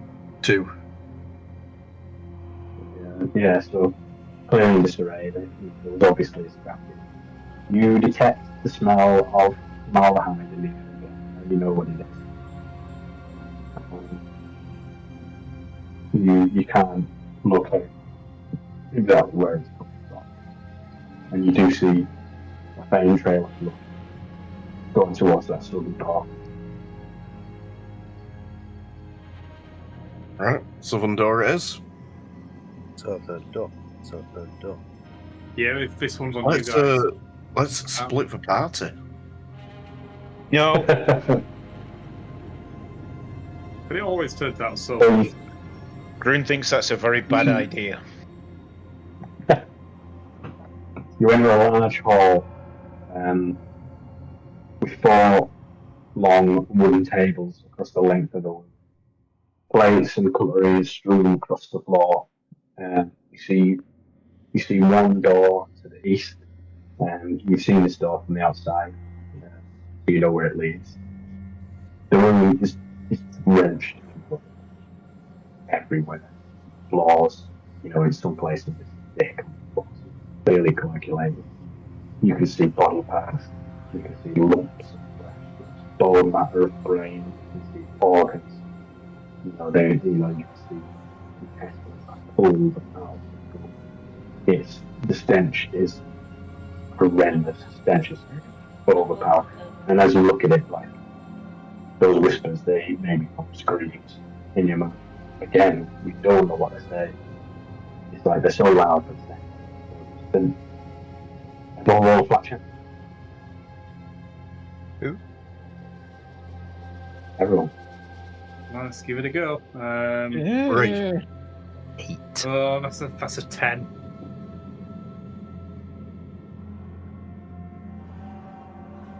Four. You still with us, Mike?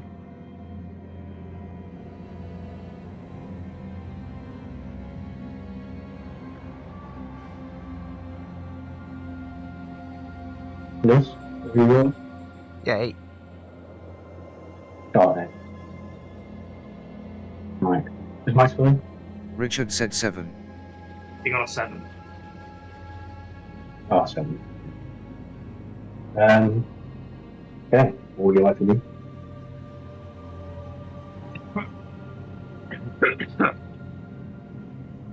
I wouldn't like to do anything. I mean, I'm feeling frightened. I'm scared. And this room has, the paintings and things don't seem to bother Sharp too much. He's more curious about trying to get to the bottom of who this man is in the pictures. But all the blood and the real gore, that seems to set me on edge a little bit. So I'm going to hang back in this room. I'm going to stay by the door and just be on guard. So, the mute is going to. You said there's bits of brain scattered across the room, didn't you? Mm-hmm. The mute will watch the rest of the party. Wait until everyone kind of turns their backs, and just kneel down, pick up a bit of brain, and eat it. I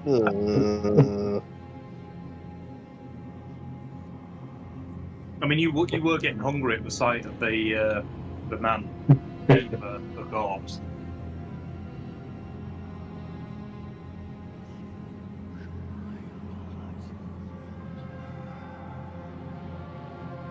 What does grunge and hashtag do?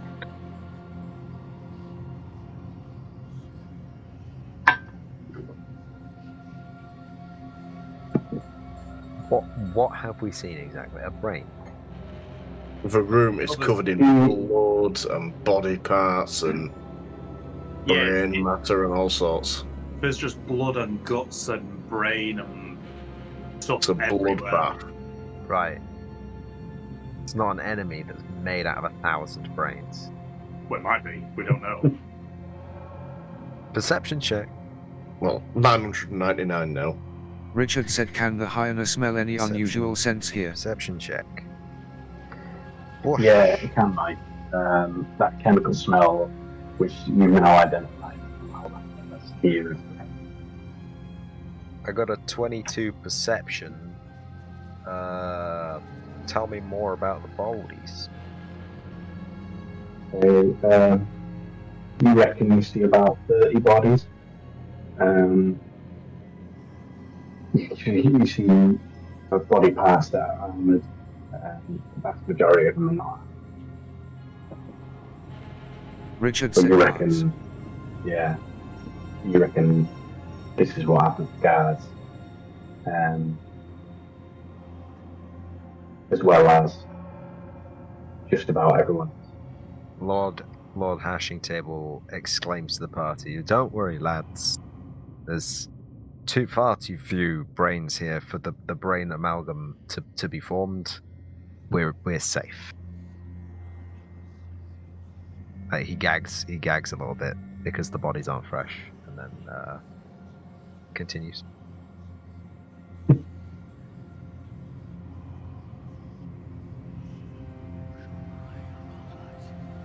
Richard said Q-Brain amalgam arrival. Right. If we're done, let's head back out into the courtyard. So back out in the first map.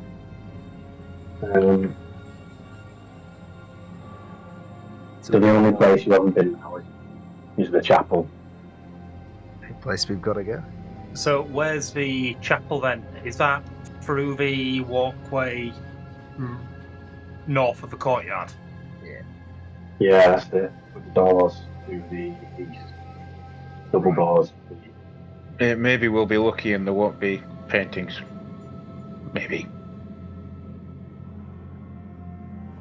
I don't know. I'm curious about these paintings. I'm kind of looking forward to seeing what's going on with them. Okay.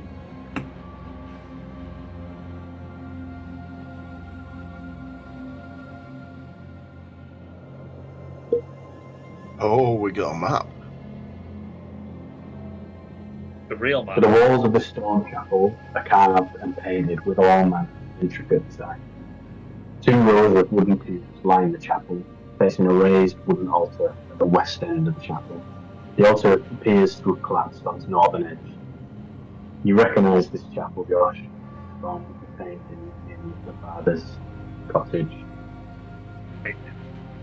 At the east end of the chapel, in the aisle between the final pews, you see the body of an elderly priest. The body has been torn limb from limb. The priest's head sits atop a mutilated torso, chest cavity ripped open. You see ribs protruding like jagged teeth. As you approach, the whispering seems to beat louder in your head. You see the mouth of the corpse fall open. Who's there? Oh shit. So the corpse is seemingly alive. Is speaking to you.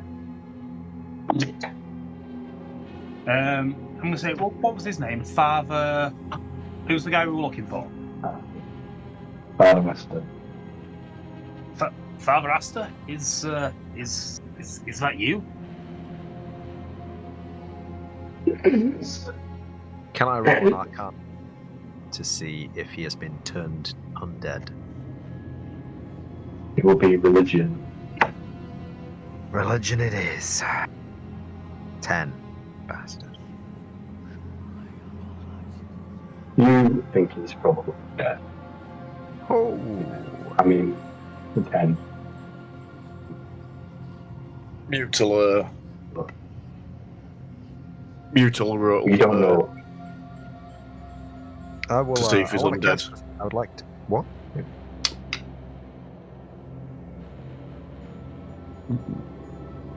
What? I think he's undead. 25 for religion. Oh. You know for certain. Sorry, Ashington, you're not sure. Is it Ashington or Ashington? Hashing Well- table. Given what you are, you're not sure. You think he could be dead. You think he could be what you are. You don't know if he survived. But like he definitely seems maybe more undead than not undead. I mean, his chest is ripped open. His arms and legs have been torn off. Quick party, this man needs medical assistance. And I would like to cast harm. Oh. I would like to cast harm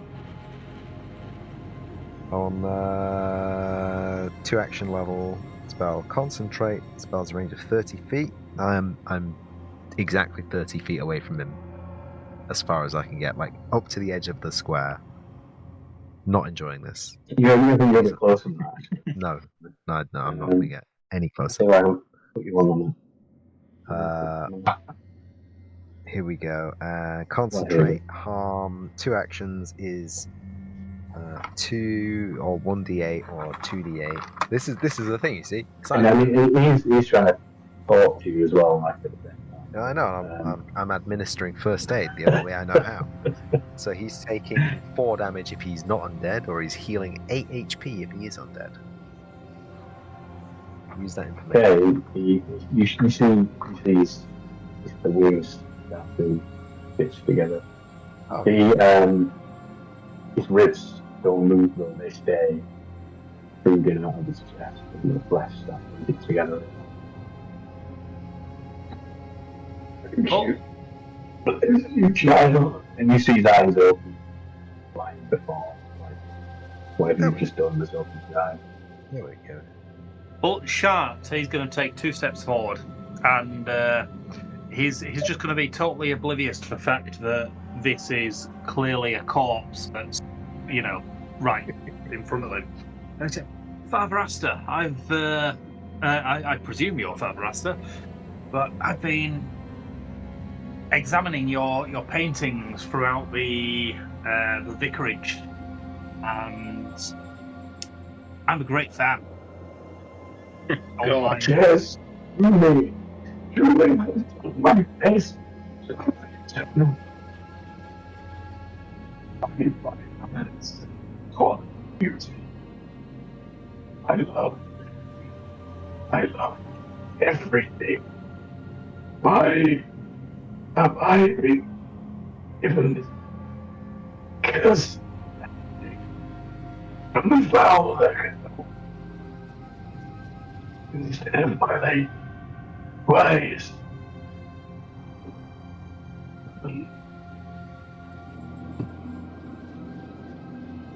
Can we have that in English now?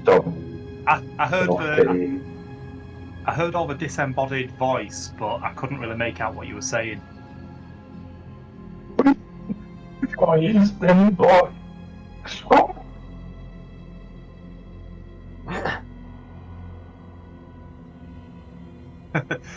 No, I think I didn't understand a word of that. When you're doing a disembodied voice, Paul, it sounds really cool, but I can't quite make it out over the microphone. Not coming through. No? No, I mean it's coming through as cool disembodied noises, but it's the actual words. And sounds like you need a throat lozenge. Yeah, definitely. Because yes, you know. Yeah, can hear you now, yeah. I spent my life settling these rules. I tried my best, because I believed she would want. I truly saw beauty in things. I loved everything, as she would want. And here I am with this cursed blessing of her God, abandoned by the Miss crying.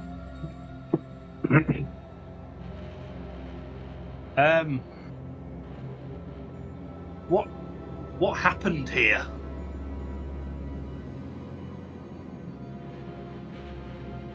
Oh, sins. She steals sins. I thought I was serving her. And as he says that, he's whispering. The father has to scream. No, not again, no. And as you look up, you see a large, shapeless mass climb up out of the collapsed section of the altar. The creatures are writhing pink mouth, face, and tongue-like tentacles. You see another of the creatures emerge from the northern alcove. As you lay eyes on the creature, the whispering begins to take shape. You hear 100 voices screaming in pain. Help! Save us! Roll flat check and initiative. Hey! Flat check. Flat check And is initiative. 19.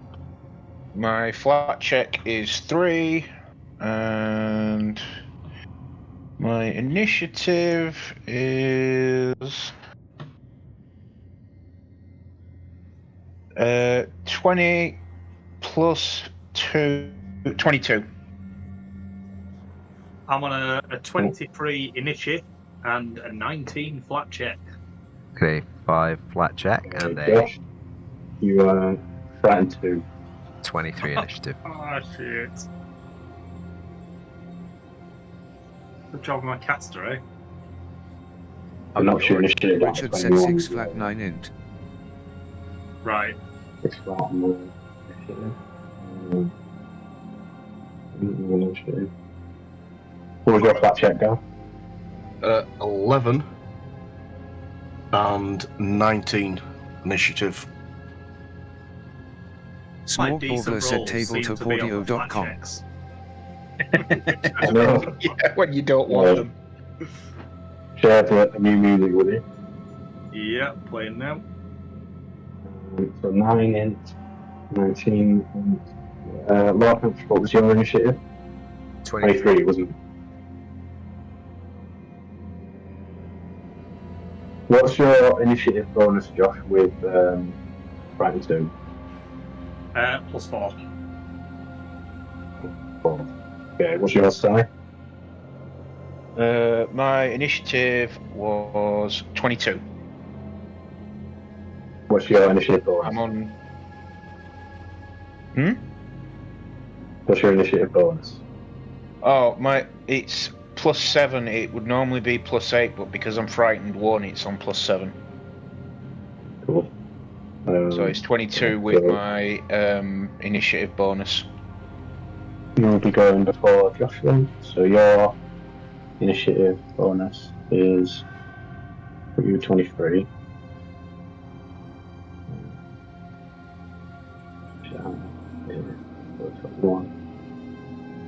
Ah, for you 22. Something else. 23.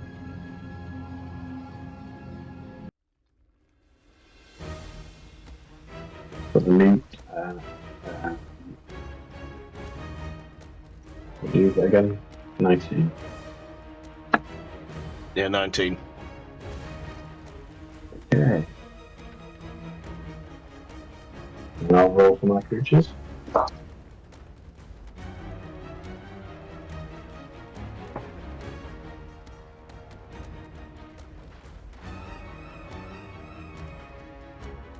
Mike rolled a 9.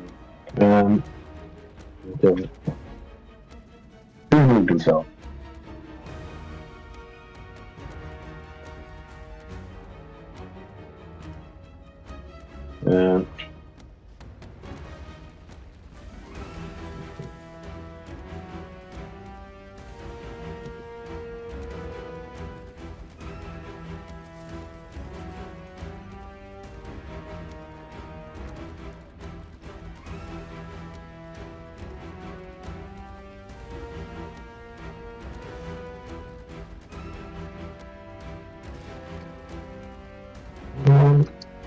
Jesus, those creatures look horrific. Horrible, aren't they? Yeah. I mean,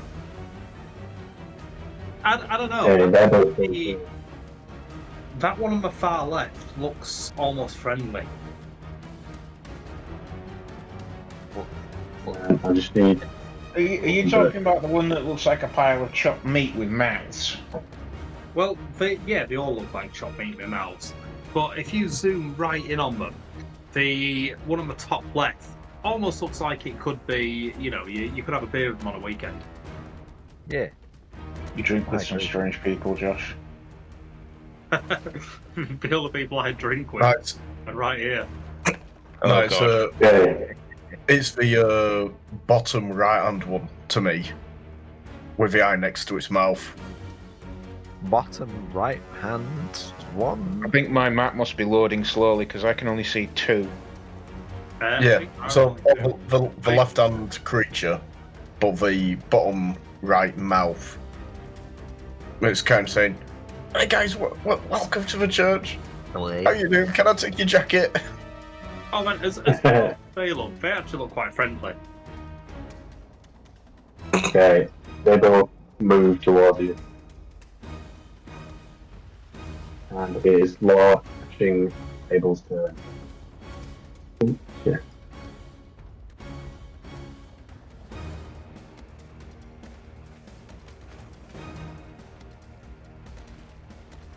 Yes? Yep. Go burn. Oh, shit. Fuck. Right. Okay. One of these things isn't Father Aster, is it? Father Aster's dead on the altar. Yeah. He's dead on the floor in front of you. Oh, he's Well, he's undead on the floor. right. I'm gonna draw my dagger. I'm gonna. What skill check do you require to identify these beastlies?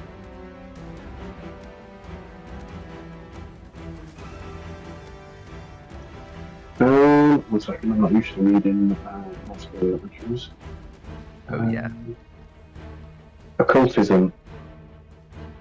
You would pick the one skill I have 0 training and 0 bonus in. I'm like, it's +1, but I will roll it anyway because fuck you. 8.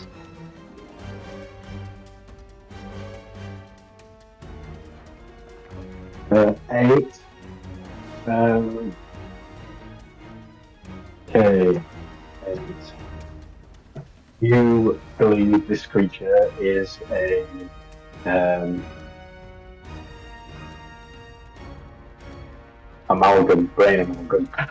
Yeah. Okay. Right, and my final action is going to be demoralize on the closest brain amalgam. I'm gonna go for get back, boys. The brain amalgams were here after all. Feast on my knife, you crispy shits. And that is a 16. That is a miss. They are mindless, I know. They're amalgams, let's be real. I have to go. You've got my character sheet. Yep. That's Right. So Very cool. I've just realised something. I shouldn't have been frightened. 1, because I've got bravery. No, that's nothing to do with this. This is sanity. Well, it just says anytime I get a frightened condition, it should be Yeah, this reduced is by... I explained at the start. I've added a Yeah, right, fair enough.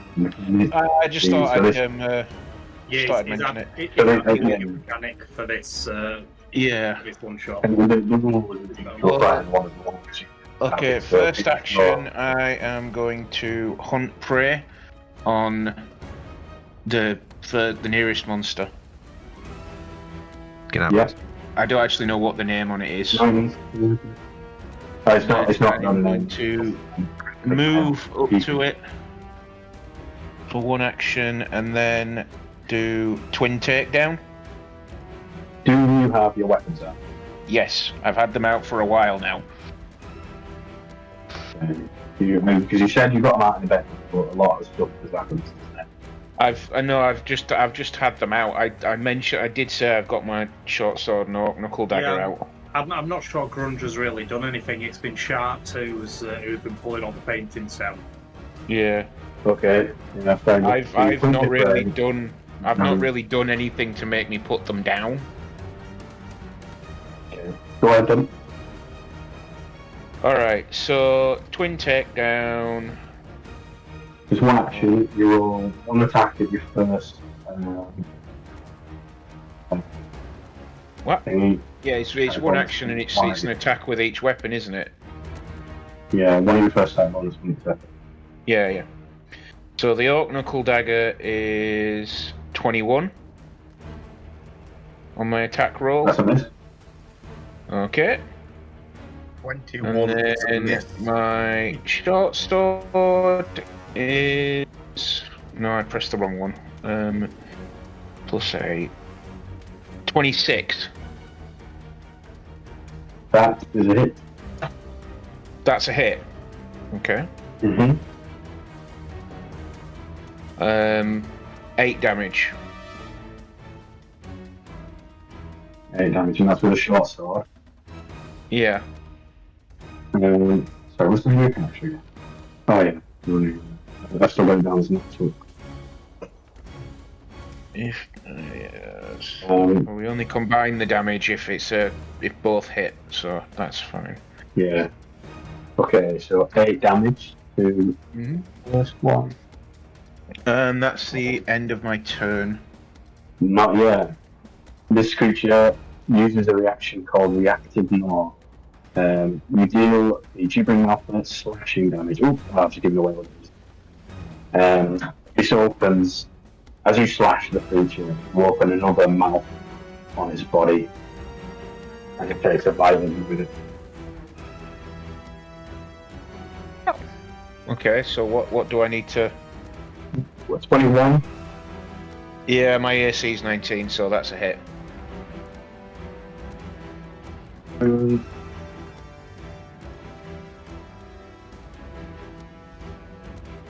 That is 19 damage. Bloody hell. 19 damage. Okay, And let me just update my...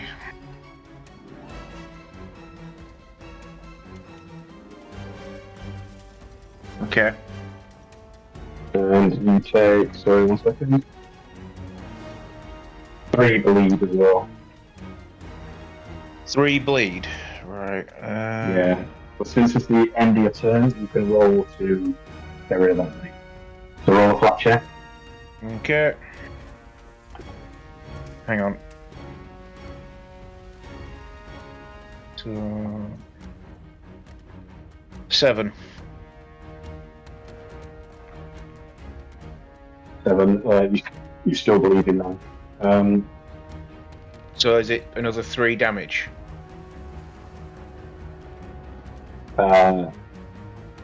You'd have taken the damage already, yeah. So it'd be another 3 damage. Alright, I'll add 3. I'll give you a pass for this time because I forgot. But everyone else, as it's your turn, you have to roll a will save. Yours can start next turn. Well, I need to roll a will save. No, yours can start next turn. Josh, your turn. Okay, we'll give you a will save. That's a 14. You are confused for 1 round. Jeez, right. Shit. Right, so I am going to cast Loose Time. Well, you have to, 1 second, you're confused. Oh, right, what does confused do? You don't know. You've got to attack either Vermute or Hash and Table. Ah, damn. Right, well, what I'll do is I'll roll a d4. I'll roll. Oh, you're rolling, okay. Yeah. Oh, North's gone. Yeah, no. Yeah, nothing's going. Oh, wait. So, okay, we'll say 1 to 3 the mute, the others, Hash. Okay, it's going to be Hash. Okay. Yeah, so you've got to attack something else. Right, I'm just trying to add a weapon, unarmed attack.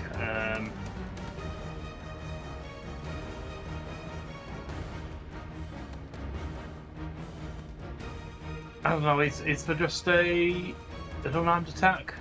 Yep. Hold on. What would it be? 1d6? Give yourself fist. You just give yourself Yeah, the fist weapon. And weapon fist. You know, on path builder, Josh, click add weapon and then go to fist, the standard fist. And it will still tell you the into that. Aha, fist, found it, cool. Right, give. Yeah, I don't want to buy a fist, do I? Right then, we said Hash and Table, didn't we? Yeah. So is a... Oh, that's got to be a miss. 9 for 14. That is a miss. Okay, right, you use all your actions to cast or strike offensive cantrips. How do I... It's just 1 turn, isn't it? Yeah. Yeah.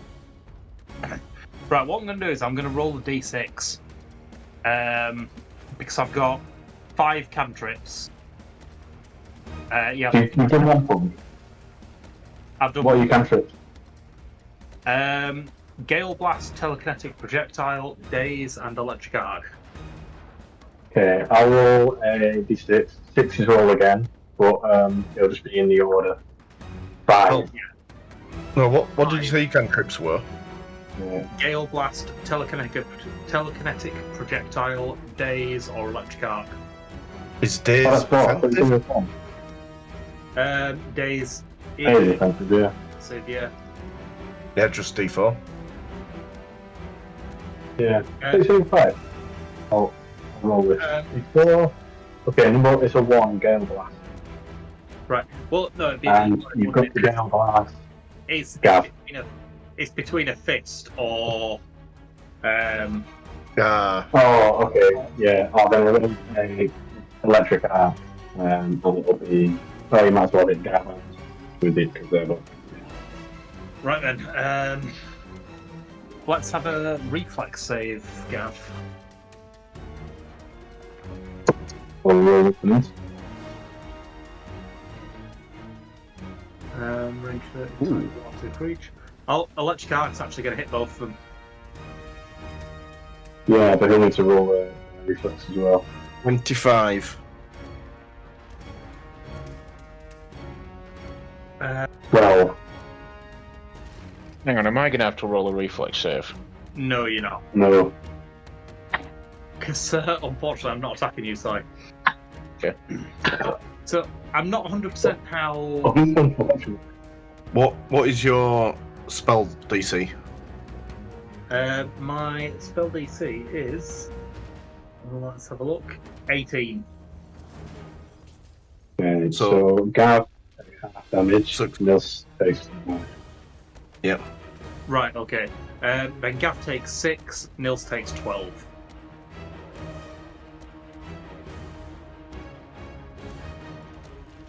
And that'd be my turn.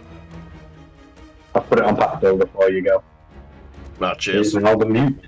Roll a will save.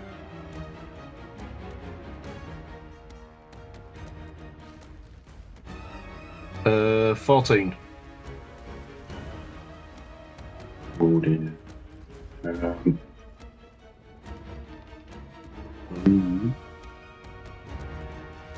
Oh no. Okay, you are confused.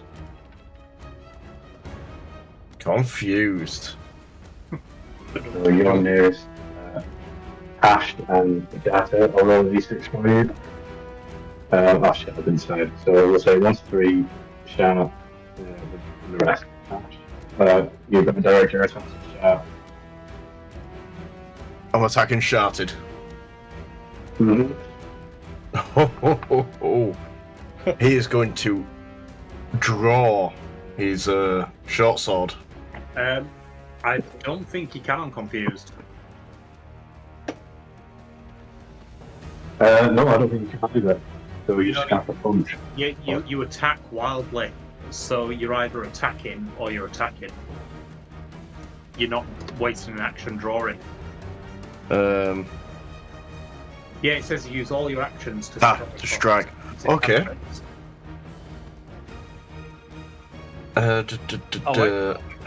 Though your GM can have you use other actions to facilitate an attack, such as draw a weapon. Oh. Go on. Okay. Right, I have 2 options here. Let me just double check. Okay. I can either draw my sword, or I can grab Sharted, ready to bite him. Roll on it. I don't know, this should be the strike or cast offensive punches. Right. So I'm going to say draw your weapon Draw my weapon. or cast your offensive cantrip. I don't have any offensive cantrips. Yes, you do. I'm going to roll for it. It's not offensive to you, Gav, but it is to John. Let's say 10 plus. No. Ah, no, it's not a cantrip. It's a focus spell. Okay. It's because we said cantrips, doesn't it? Yeah. Draw weapons. Yes. Okay. Yeah, be strong against the draw weapon. Right, I've got chance. Oh no, chance that seems to be lower, isn't it? Oh my god. Not good. Okay. I think it is, John. My AC is currently 14. Wait, being confident put me flat-footed. Is that right? Oh, fuck. Yeah, that is right. God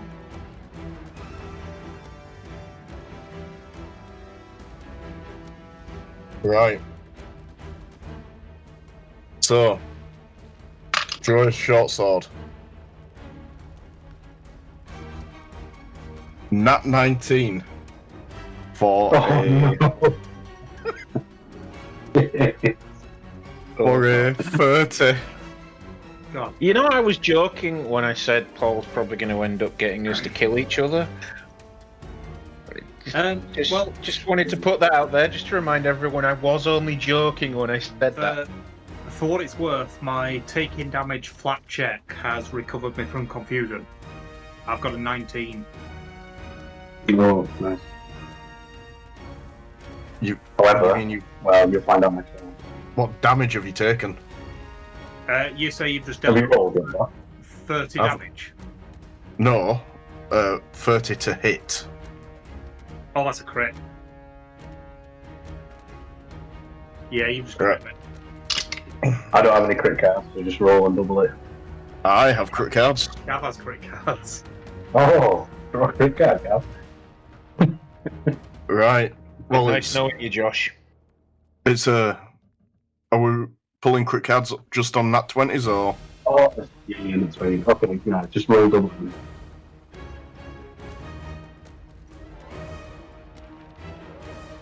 24 damage. Jeez. Second attack. Well, second and final attack. Do you want to roll who I'm attacking? Paul? Yeah, I'll roll 1 to 3, Josh. Roll 5, so you're attacking Lord Hashington.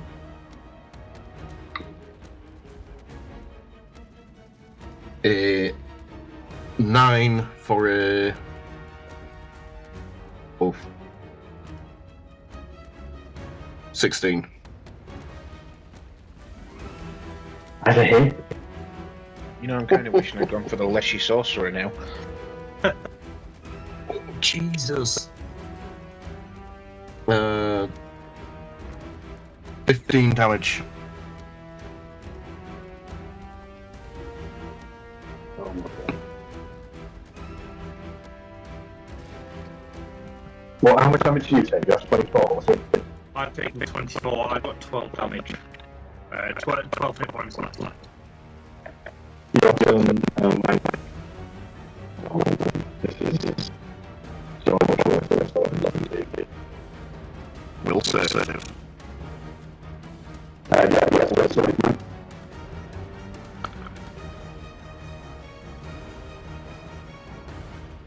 Jesus, music's the roots.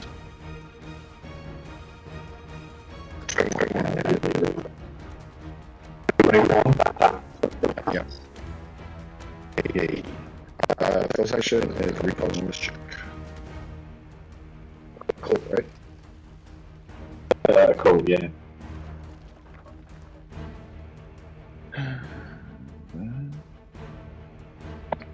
Natural 2 does me nothing for 12. That's really not sure. Brain Amalgam is. So right now, Mute is attacking everyone, and the Brain Amalgam is also attacking us. Yeah. And one thing you do know, you know, it's not Lord Washington or something else. You did not. I will then snap my fingers and point to the target. And spell attack. Okay. Does 20 hit? It doesn't. Oh, against his AC? Yeah. No, it's a miss. Oosh. That's me. That's everything. That's three actions. Okay. It is unidentified creature one's turn. And it screeches. Help! Help me! Help! And it rolls over Grune Junge No! and engulfs him. Oh my god. The fuck? Right. Roll a reflex save. Reflex. Right. So that is. Oh fuck! 12. You are Well, engulfed. it's been nice knowing you guys briefly. Oh man, you guys are really not going well with the saves tonight. Okay. 1 second.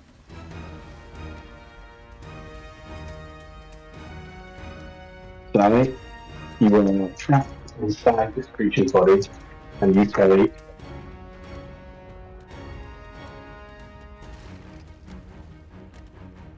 16 piercing damage. Richard set Alright, off 5 just a minutes. sec. So 16, so that would be 38 wounds. And then do I have to do the bleeding check? No, only on your turn. And then it moves, slithers closer and closer. I'm gonna move you with its You know, side. can I just mention I've had nightmares like this, so you know. And that's its turn. This is making me decidedly very uncomfortable. And again, these whispers are just pounding your head. Some of them are screams, some of them are whispers, some of them are in an odd language you don't know. And the ones you can are just, it's just voices of all ages, children, women, men, they're all just screaming, help, save me, help. Is Fucking there terrifying. any necro in there? No, not necro.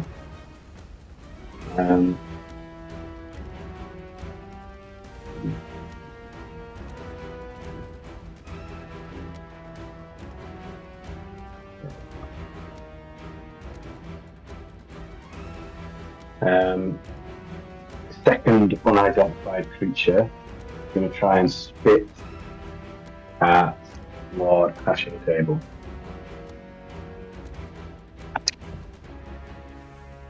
For a 20. Be a miss. Oh, Lord Crashing Table's got an AC of 16. For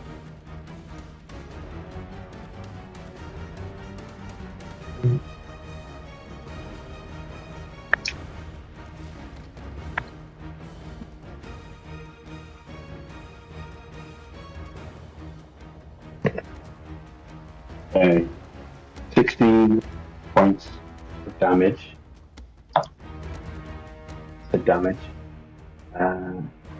Putting Lord Hashing Table to 9-1.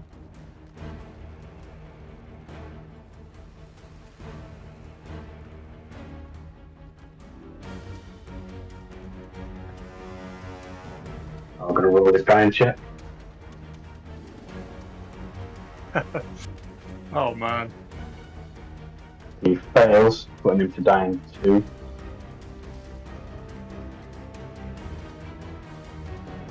And it is currently on this turn. So you've got a couple of options, Si. You can attempt an escape check by either. What are you equipped to again? What am I? What? Sorry. What are you equipped with? Weapons wise, I've got my oak knuckle dagger, my short sword, but I also have a short bow that's stored at the moment. But in your hands, you've got short sword, I've got my the short knuckle sword dagger. and my knuckle dagger. Okay. The short sword does slashing damage or piercing, doesn't it?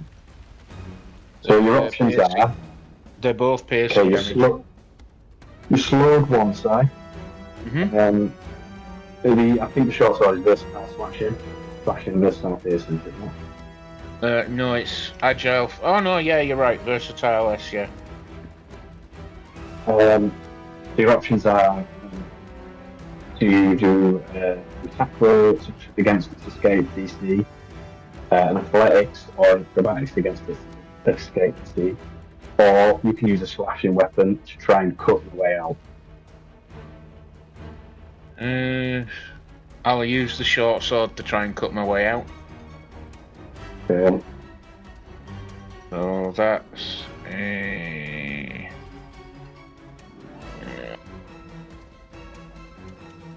21.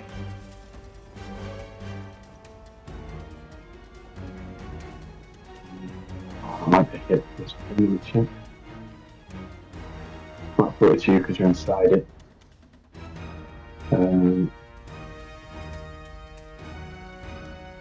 What's your constitution modifier? 1 second.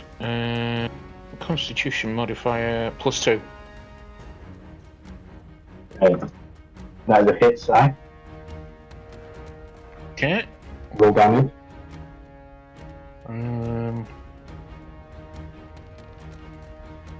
8. 8. You rupture this creature and burst your way out.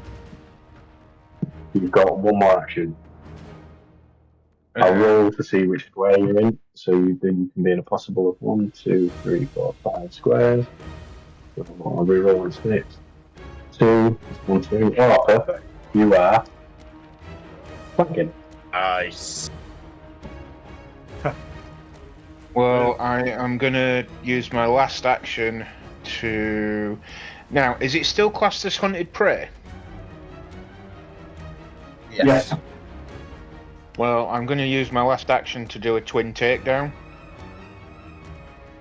Yeah, so it will be your second attack penalty and your Yeah. third attack penalty. Second and third warrior, yeah. Yeah. So for my knuckle dagger, it is 21. That's a hit. And that's 9 damage.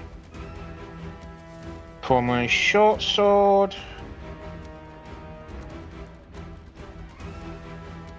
$11. So I think that's a miss. That's a miss, yeah. Alright. So yeah, just the first damage. Okay. No piercing damage on it. Mm-hmm. And that is Chat's turn. Roll a will save. I will say, is this to re-establish whether I'm confused again? Oh, actually, forgot again this time. Yeah, I know you. Don't I need to do hang on, before we get onto it, don't I need to do a bleed check? Oh, you do, yeah. I'll roll damage. And you roll. You take 1 bleed damage. Okay, let's just. So 1 bleed damage automatically, and then I've just rolled a 16.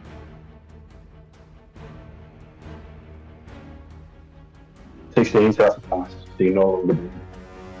Woo! So only one more down, 1 wound. Okay.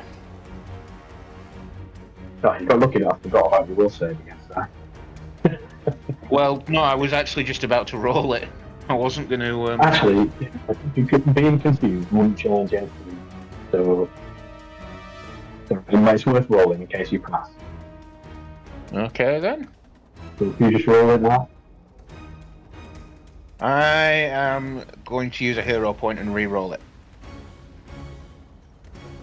Well, it won't matter, Si, because it's your nearest target anyway. 18. Yeah, but as in case he puts it, if he puts it, he's immune for a minute.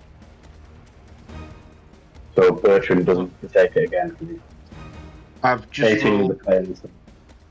18's a fail. Yeah. Crap. Well, I'm glad I re-rolled it because last time I got a 10. What And happens now then? what's it? Nothing. Your turn plays out as I was going. Okay. He fails, so you have to roll again. I have to roll a what? Sorry. Never mind. Next turn you have to roll it again. All right. Yeah. Sorry. Your mic volume keeps dropping up and down. It's making it a bit hard to kind of pick up what you're saying. Yeah, that's alright. Your turn, John. My turn. Right. So, do I need to roll for the will save again for confusion? Yeah. Because I broke it when Big Hands hit me. Yeah, so each creature that begins its turn within 60 feet of creature is to will save. On a failure, they're confused for 1 round. On a success, they're temporarily immune for 1 minute. So you need a success to be immune. Otherwise, you just reconfuse your attempt at every turn. I got 14 for a 21. That is a pass. Nice. Right. I'm going to slap Big Hands. Or the mute, as it happens, to try and break him out of his confusion. Okay. Is a 21 a hit? Yeah, it is. That's exactly it. Right. Well, you take 3 damage and do a flat check. You need to break 11. So 3 damage. So, put your damage on, Gav. Nat 1. Oh my god. Oh, crit fail. Oh, what have you got? Poison claw? Well, no, that was flat. Oh well, no, I won't have to do a flat check, Josh. That was your confusion flat check. Each time you take damage from an attack or a spell, you can attempt a DC 11 flat check to recover from your confusion. So that was why I open fisted slapped you. In the attempt. I'll flavour it. As you slap me, his hood falls back, and you clearly see the mute's face, but his head's a bit crooked, and his neck has roughly been sewn back together. Oh man. Nice. And as it goes right back, you smell that you now recognise as aldehyde. Yeah. Gav has to apply it to himself during his daily preparation. Which knows why I said that you recognise it, Gav, but I don't know where Big Hands would have the intelligence to know what it was called. Nice.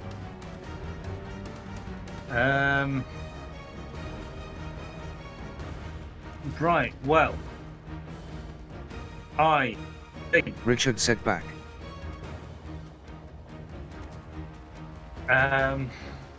now I was thinking about a loose times arrow to give everyone haste, but I don't particularly want to give anyone haste because it might just end up Backfiring. And killing you. yeah, most definitely. So what I'm going to do is I'm actually going to cast invisibility on myself. Right. Yeah, 2 action spell, invisibility on myself, and that'll be my turn.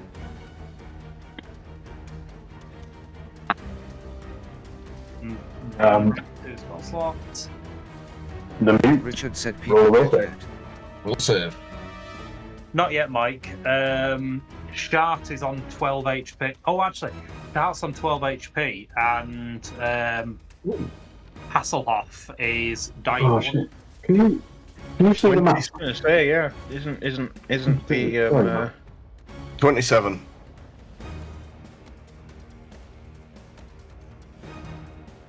That's past. Right.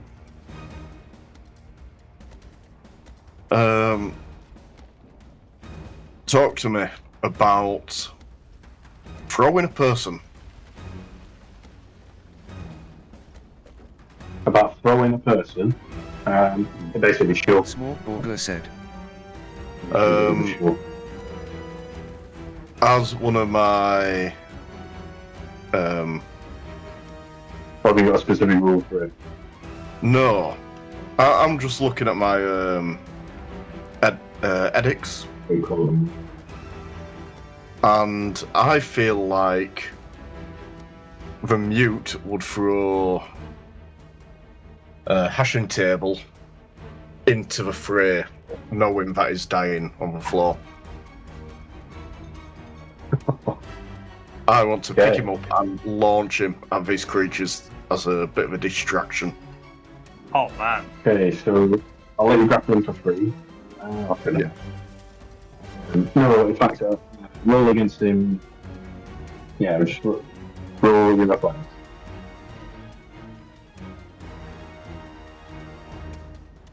Athletics.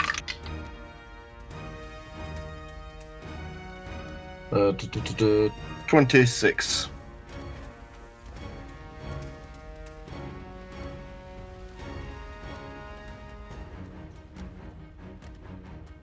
And this will be against his reflex DC, won't it?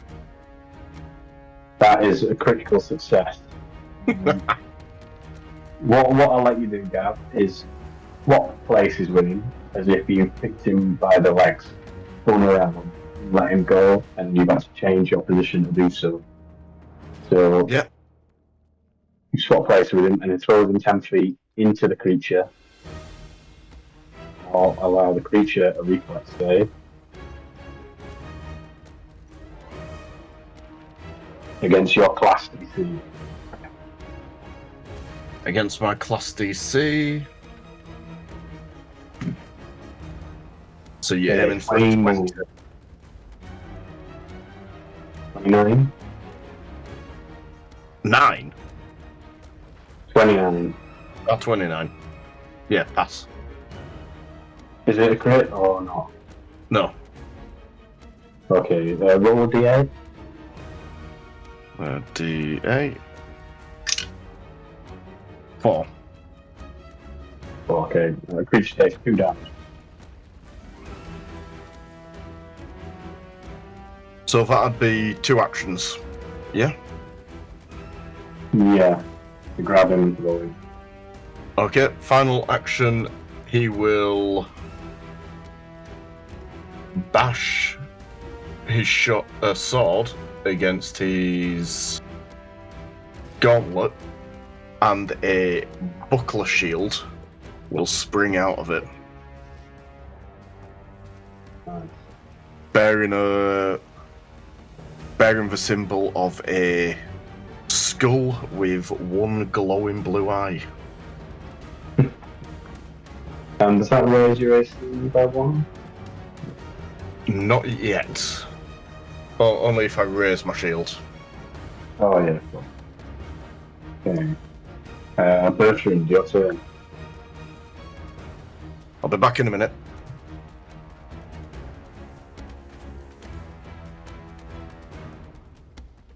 I've sent you a really bad picture of the map, Mike.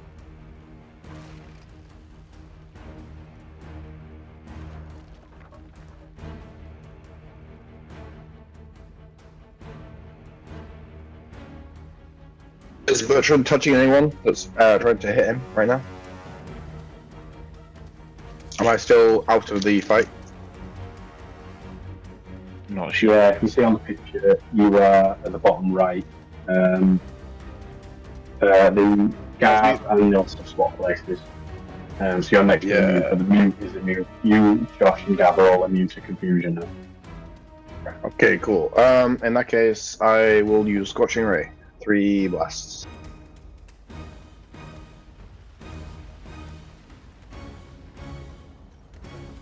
Level 2.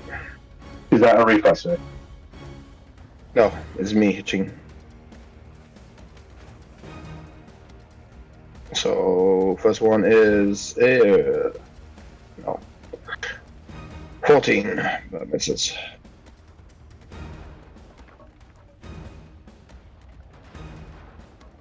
We won't talk about the second, and we won't talk about the third either. Oh man, that's unlucky. That was my turn. I got him. The second was natural 2, last one was natural 1. Yeah, it's my turn.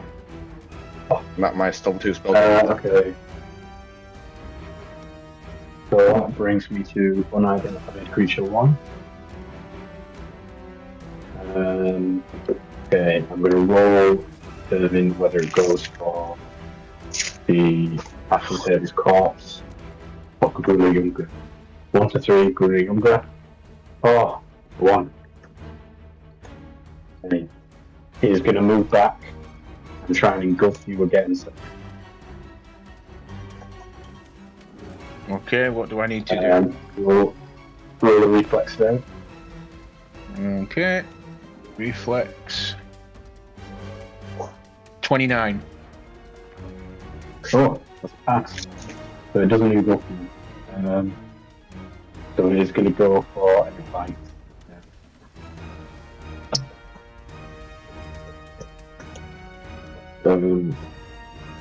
Wait, is it just going to take is it taking another action against me? Because no. Yeah, it's going for a bite. I just want to check something. Nope, that's not the one I need. Oh, where is it? I've got reactive strike. So make a melee strike against the triggering creature. So it's a creature within your reach uses a manipulate action or a move action, makes a ranged attack, or leaves a square during a move action it's using. Does engulfing me count? Yep, it does. So I want to do a reactive strike. So make a melee strike against the triggering creature. So knuckle daggers. 17. That's a miss. Yep. It goes for a bite against you.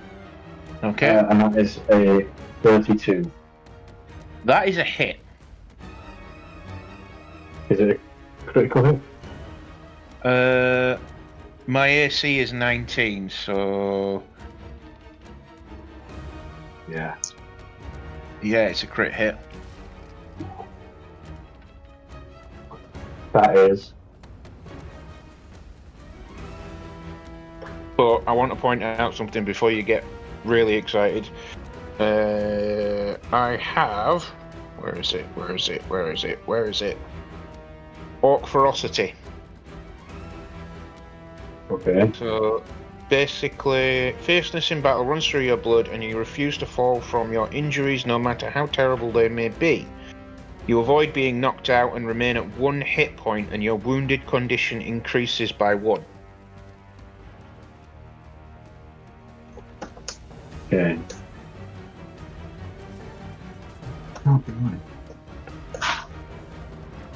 So, I mean, I'm fairly certain that your attack's going to kill me, so it still leaves me with 1 hit Yeah. point. Okay. So you use Orc Ferocity and remain at 1 hit point. Yeah, why do I have a funny feeling this isn't going to work out like I think it is? How many attacks has this creature T done said so far? count. Well, it tried to It's engulf good. me and failed, so it tried to bite me. Oh, Said Wilson's right. velocity is a You can't. reaction. You've already used reactions to. Oh god, yeah, no, he is. Shit. Alright, I'm dead. Yeah, you're down 2. And what's worse is you've just been hit by this bleed. So you are now bleeding. No. Yeah.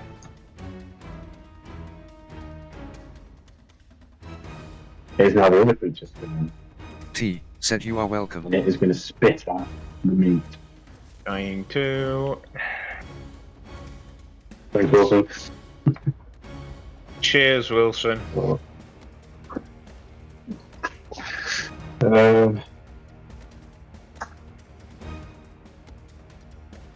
I'll remember this. I don't know when, but I will.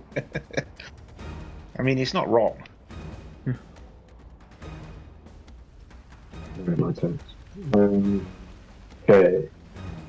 That is probably a miss. The 22. Oh, just a hit.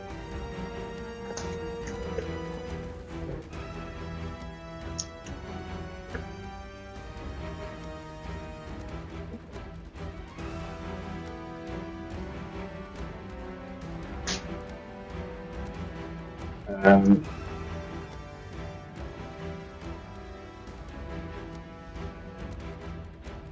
ten points of damage. And roll a fortitude save. 10 points of damage and a fort. That 20. 20. You okay? That's good.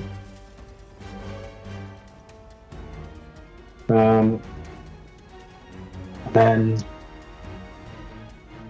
gonna move towards you. 10, 20. That's a turn. Those rolls down check. He passes, so he's now stable. Down check.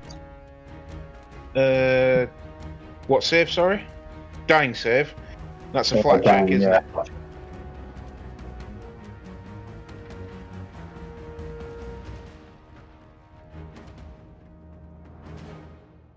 $19. Yeah, you're in. Am I now dying 1? Yeah, down 19. Yeah, down 1. Okay, so I can take that one off then. Okay. Sec. Yeah, so 1, and then yep.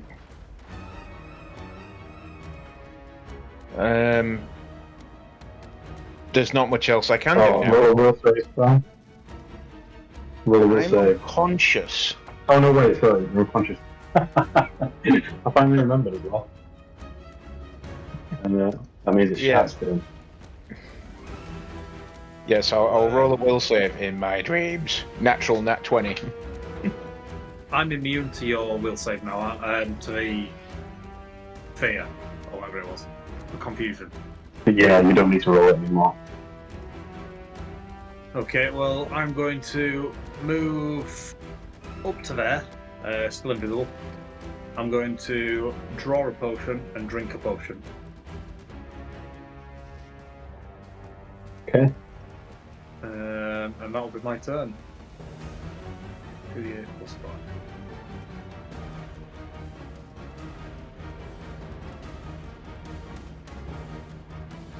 5. And that's 16 wounds healed.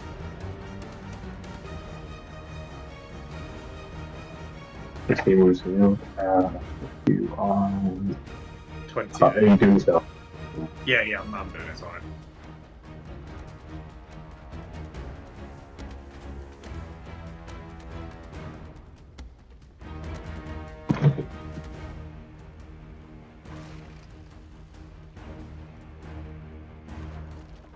And it is. Oops. There you go. Let me scroll back down to you. Your turn. My turn. So, I am going to want to demoralize Mouthy Boy.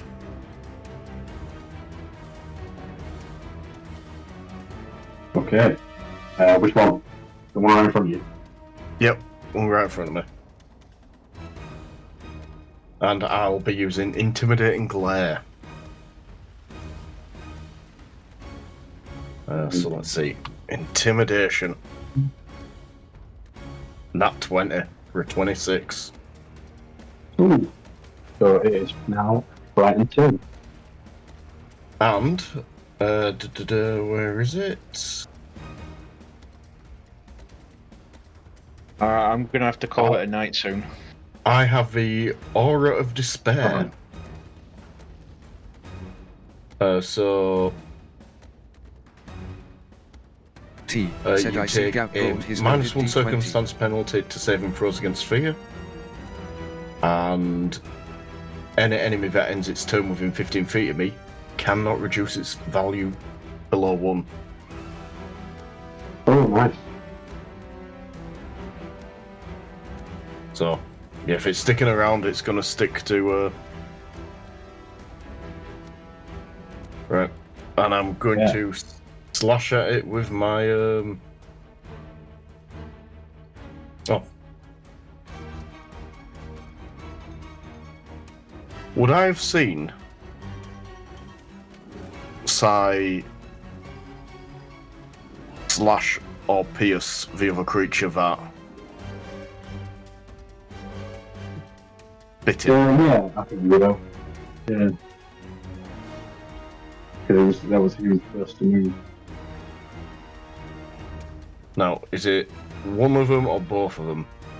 Or what do you want me to roll a check? Have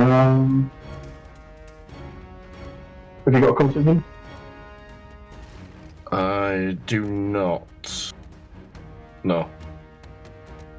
What laws have you got? What have I got? Law. Warfare. Yeah,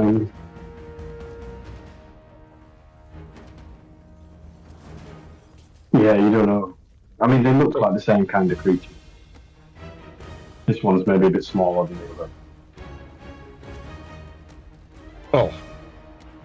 I'm gonna poke at it with my short sword, see what happens. Piercing, is that? Piercing, yeah. 20. That's it?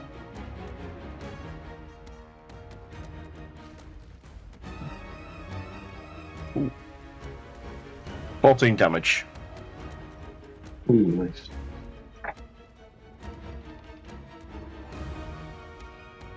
And I'm guessing it doesn't bite me. It doesn't. Oh, nice. Just slashy. Right. Final attack. Bertrand? Oh, wait, I've got final time. Right, guys, I'm calling it a night. You've got my character sheet, don't you, Paul? Yeah, okay.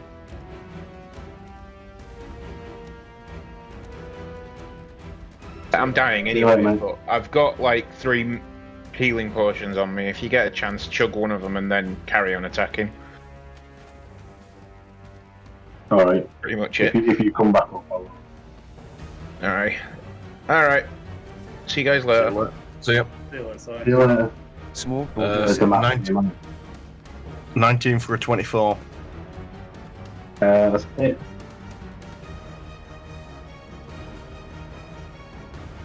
For 14 damage. No, Okay. 13 damage. Damage. And that's it for old Muty Boy.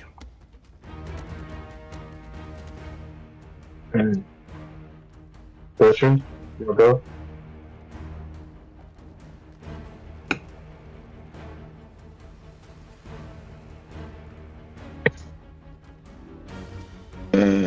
I will target the nearest one. Mm-hmm. Where are you going for, Kelly? The one that is creeping its way up to me. Okay.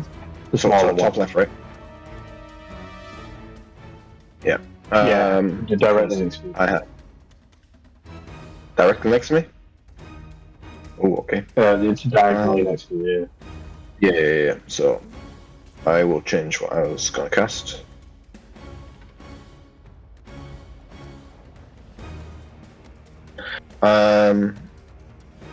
True strike or sure strike, whatever it is. This is the first spell, Oh, nice. because I've been hitting nothing recently. And then I'll cast Ignition again. I will only roll it once, because my first one is a natural 20. Oh, nice. That's a crit away. Do you want a magical crit card, or do you just want to roll with? I mean, if Gab can... Yeah, but I've never had a magical crit card, so I have magical crit card for this. Magical crit card, Gav? You can choose if you want to go with it or just double damage after Gav reads it out. Okay.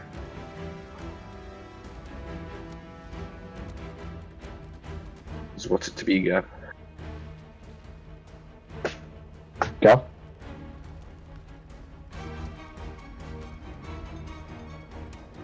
You there? Sheesh.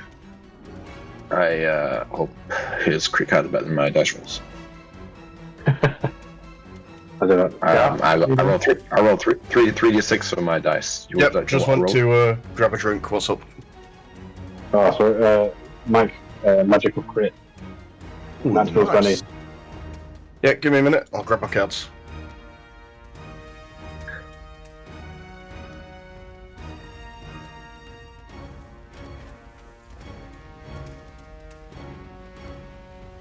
Since I did not use the True Strike on my attack roll, can I use it on my damage roll instead?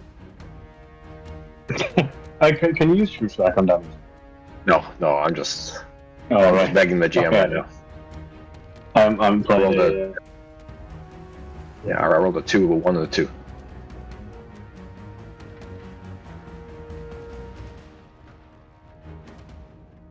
Right, so magic crit.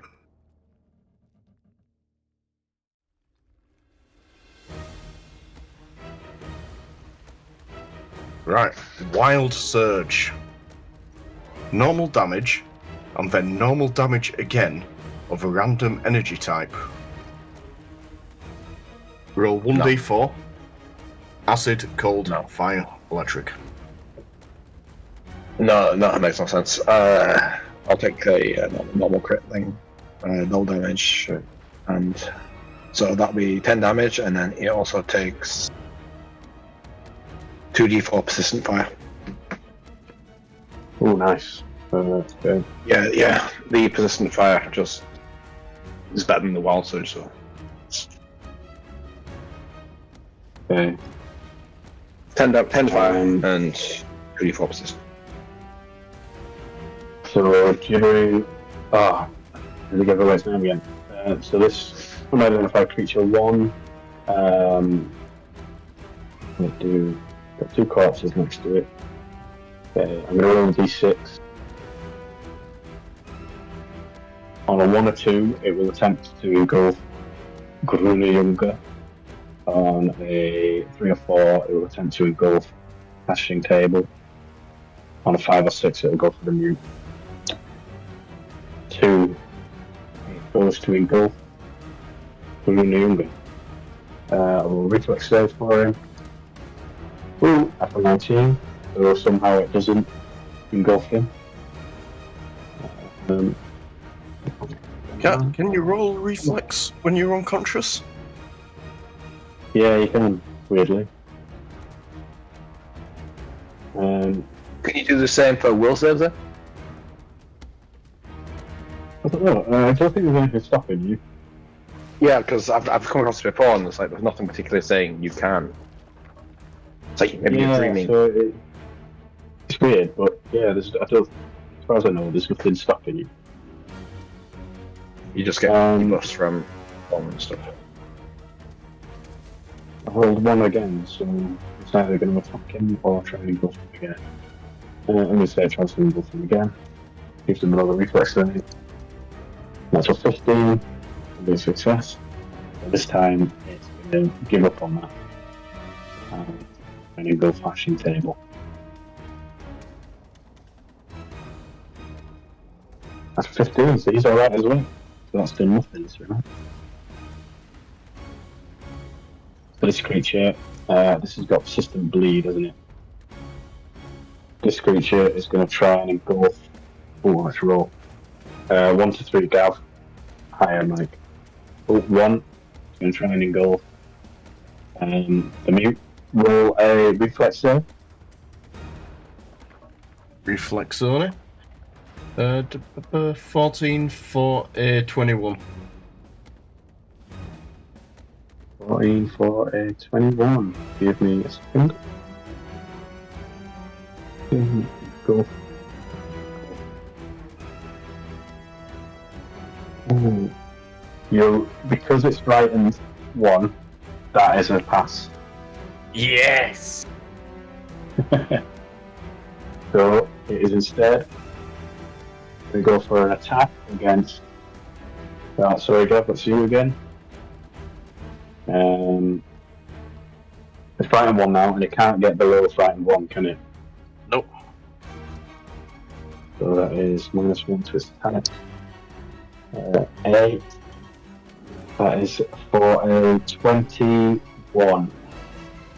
Exact. Oof.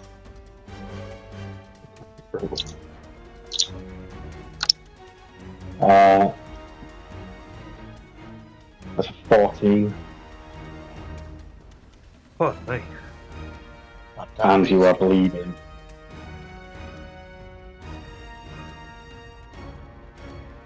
And then it's going to go for 1 more bite attack. Oh man, you're really on you again, Gav. Oh god. Natural 18 for 27. Miss.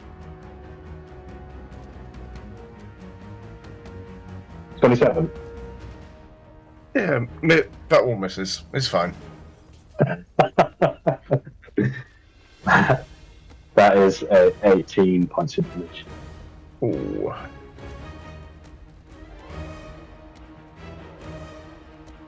Okay. And that's his turn. Passing table, he needs to roll. Look, he's alright, he needs to table. Hang on a minute. Bleed. On your turn, you bleed. Oh, end of my turn. Cool. Bruno Younger, he needs to roll his check. He's down 1, so he's using 11. For 17, it's a pass. So he comes back, wounded 1, but then he takes bleed damage and goes back and then also dying 2. And then he has to roll the seconds to bleed. Oh, and that's 20. Cured and bleed. So he's dying 2, cured and bleed. And Shat, it's your go. What's your HP, Morgan?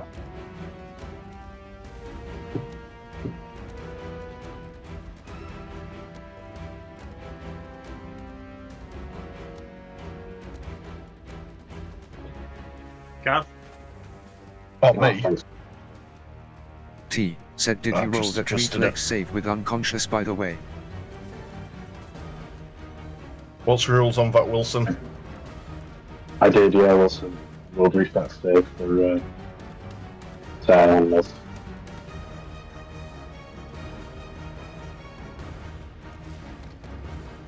Well, I am going to cast Loose Times Arrow on all our remaining allies, which will grant you haste. It'll make you quickened.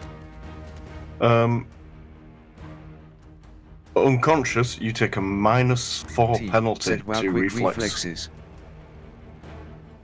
Oh wait, that's all. They rolled ridiculous saves. There was like a natural 16. So -4. Let's double check. Don't know what they're on.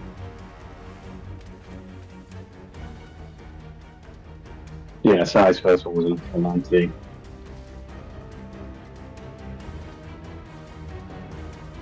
That Key and Peele sketch where that guy's pretending to be dead and the Germans trying to bayonet him.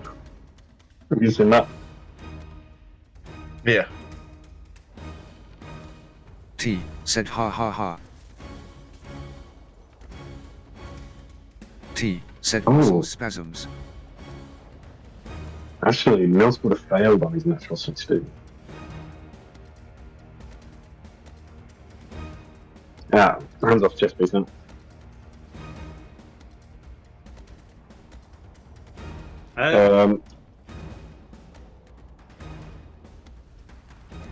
For my So everyone's hasted now. everyone, what? You say everyone's hasted? No. I've changed that because it wasn't haste; it was quickened. And quickened only allows you to step or stride. It doesn't allow to grant you an extra attack. Oh right. So yeah, it was a little bit pointless, I think. But I am thinking about bone spray. Now it says heightened +1. Is that being level 4? Will I be heightened 4? Is it Is heightened hard? is it a cantrip? No, it's a spell. Did you take it at level 4 or did you take it at level 3? It's a level 2 spell. So it should be heightened So, 2. Actually, no, he would have to cast it at level 4. He will have level 4. The highest spell level we have now is 2. Yeah, so it's not heightened then, is it? I see. Yeah, so it's not heightened at all. oh right, okay, so it's just basic. Right. I can Yeah. that stuff. T, So said what I'm NM gonna might do got is it. I'm going to draw a potion while I'm still invisible, and then I'm going to cast Bone Spray on the whichever one's in between Hasselhoff and Grunge. Unidentified creature 1. Yep, so I'm going to Bone Spray Unidentified Creature 1, and can I have the basic reflex, please? You can indeed.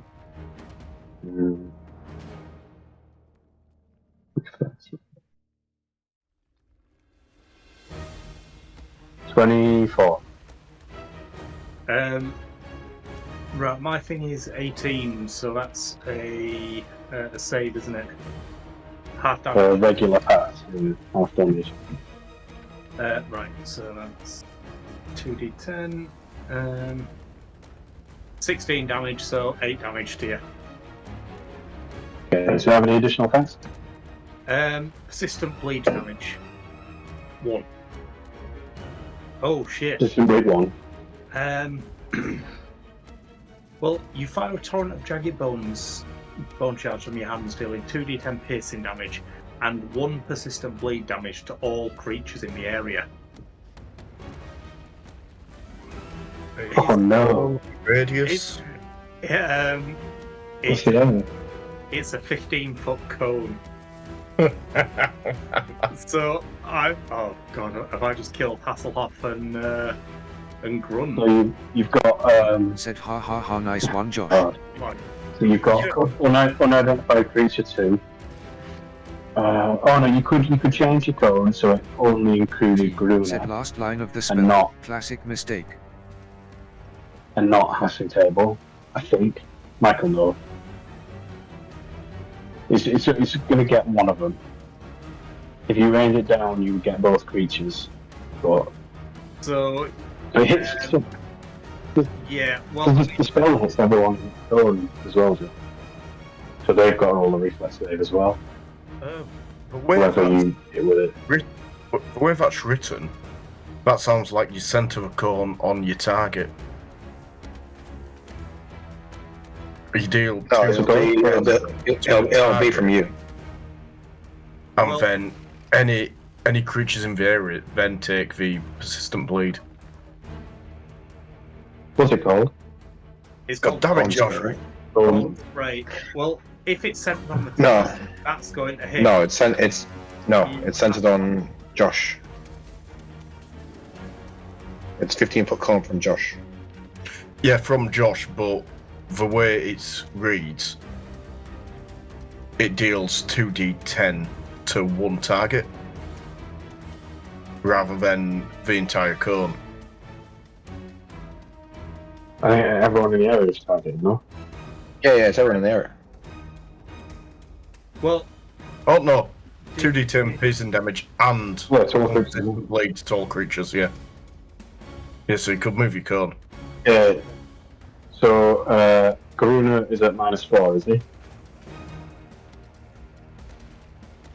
T He's said, yeah, it's he's like dying, burning is he? hands but Oh, my piercing. days. No, It's down to -4 to reflex. Shit. Right. So, those got 6. He gets a 14, Josh. 14. Well, that's a fail. So that's full damage. So he takes full damage, which puts him at dying 3. And you've given him 1 persistent bleed as well. Shit.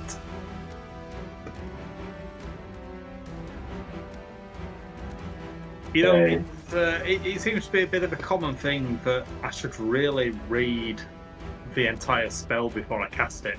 Yeah. And the spell is from AP. Oh, so it is. Yeah, well, Paul didn't set any limitations. You don't like reading rules, do you? T said, nah, I've allowed that. Yeah.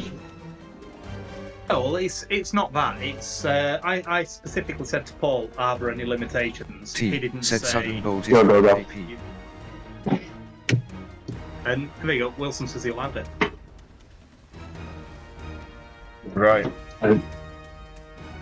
Wilson being our overruling GM.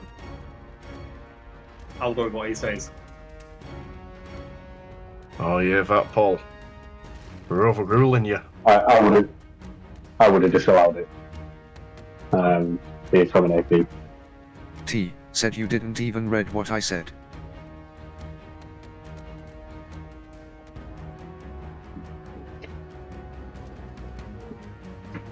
It's why I asked you if And there's any. uncommon as well. However, well, I just thought that being from APs would be, you know, I think because the standard was, we discussed it before.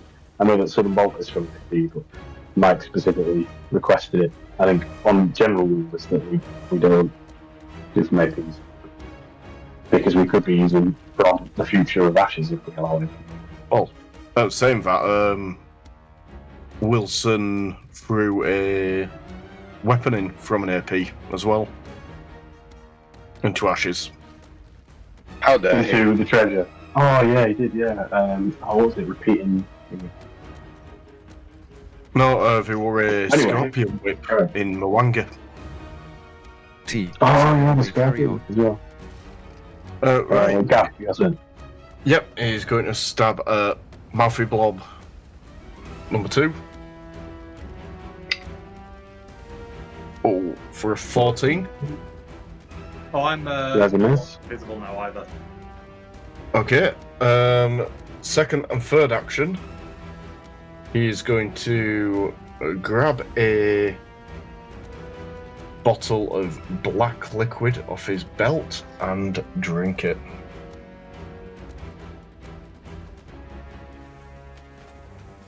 Okay. And that's Then it is your turn, Bertrand. I don't think the map has changed since last time.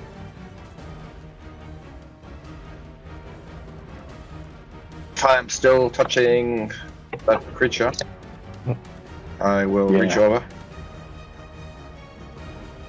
T And said, Paul is right my though. GM choice, but last most level it's 1 fair spell. game for uncommon. Cast Shocking Grasp. Oh, nice. Do you want to roll anything? No, Is it because I promptly, because I promptly miss. Are you sure? What did you roll? 16. Ah, okay. This one's got lower AC than the other one. Yeah. Last action, step. 5 feet back. 5 feet down. 5 feet down. Okay. It is unidentified creature 1's turn.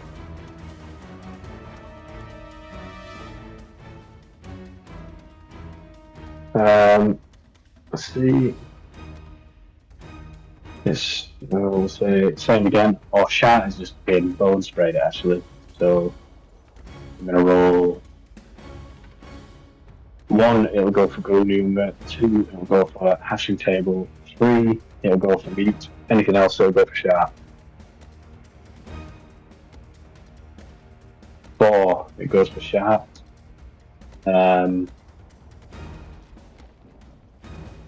It's going to move up and attack him for a 30. That's a crit. Really don't want to be crit by these things.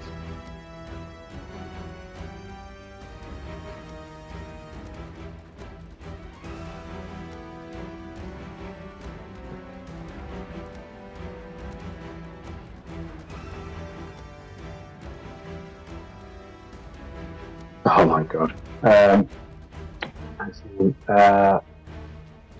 38 points of damage. Man, that's 10 over my dying. That puts you on dying 2. And then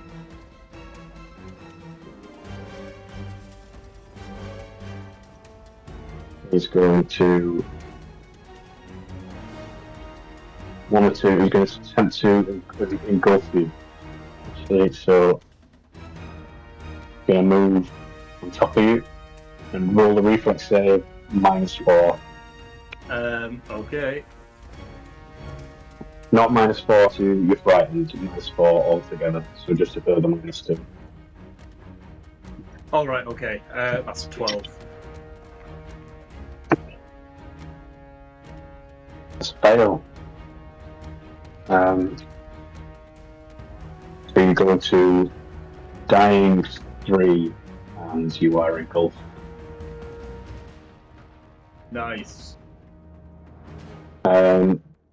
Unidentified creature 2 is gonna go for an attack on the mute.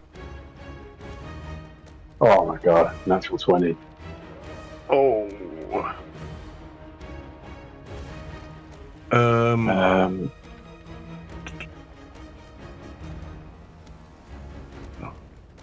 Go on then.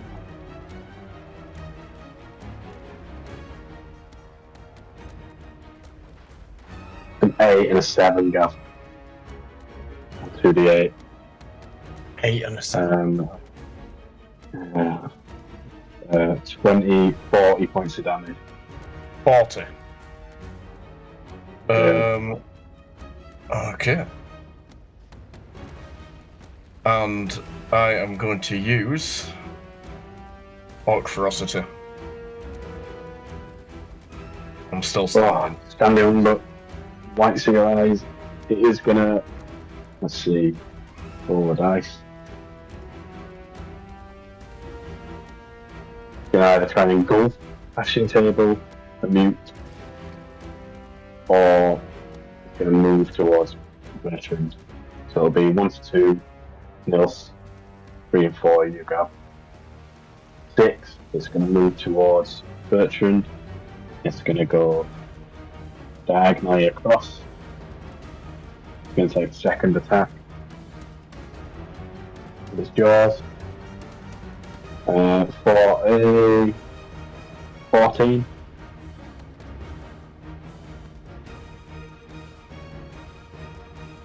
Who's this against? Bertrand.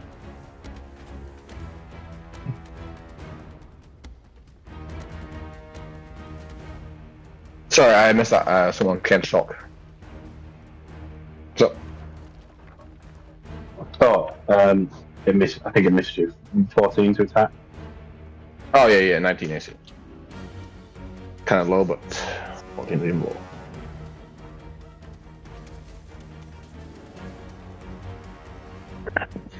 Anything else you need from me? No, it is. Ashington's turn. He's stable. Grooney Younger needs to roll a dying check. Oh, Which one had the persistent fire, by the way? that was the one that's just been. How much fire damage was it? 2d4. 4. You want to roll it? No, you can roll. Okay. I trust you. And your roll for it higher than mine. That's 7 points of damage. See?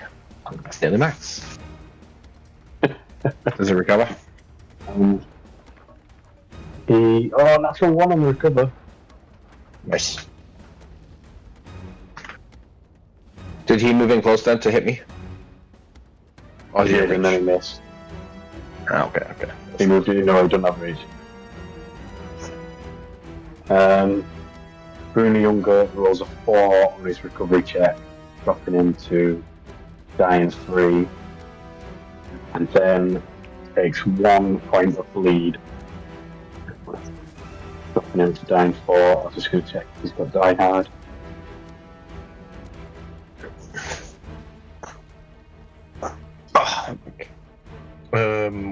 Does not.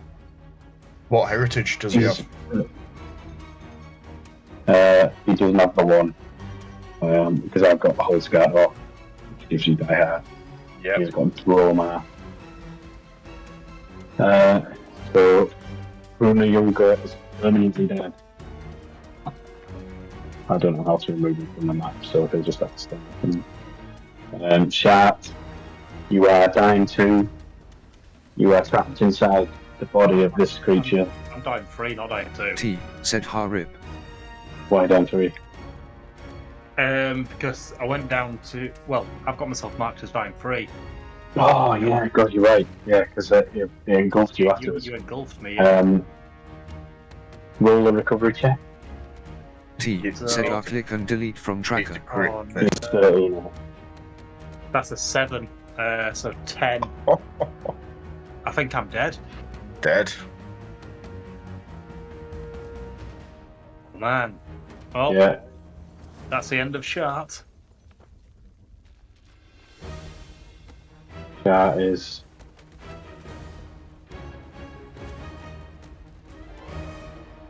So interesting, those paintings. I'll tell you what it was all about at the end. Nice. I'm just going to want the toilet. To mute. It's your turn. Are the doors open? Yeah.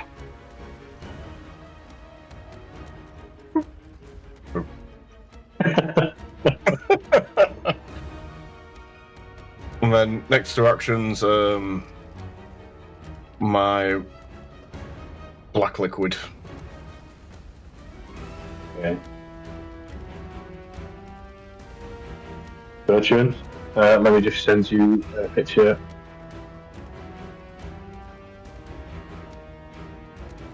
Oh.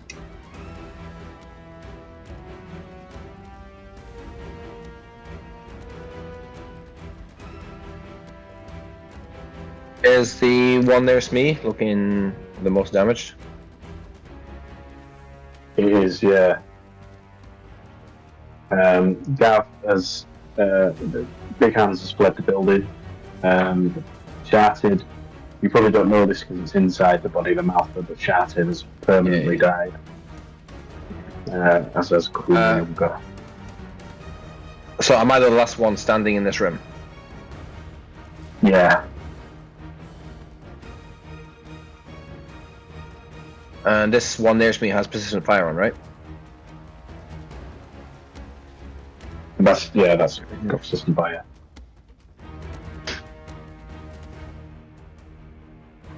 How bad does the other one look? Smorg Borgler said. The other one is bigger. It's taking some damage, but Not much. you're looking and you're thinking you can't tell. Yeah, it's like oh wait, it's very far away from me. Maybe I can finish this one off. I'll risk it. Have we noticed if it has attack of opportunity yet? Or have we not noticed? It's never taken attack of opportunity. The only time it's attacked is when Bruno Younger hit.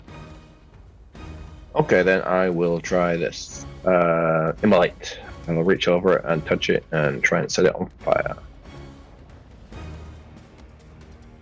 Ignition, sorry.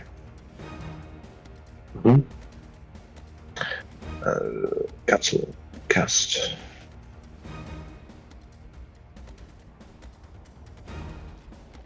I loathe my dice. Last action is to stride on outlaw, following behind. And I find my movement. 25 feet. 25 feet out the door.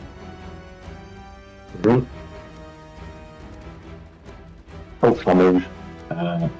Right. Natural 2 again for the attack.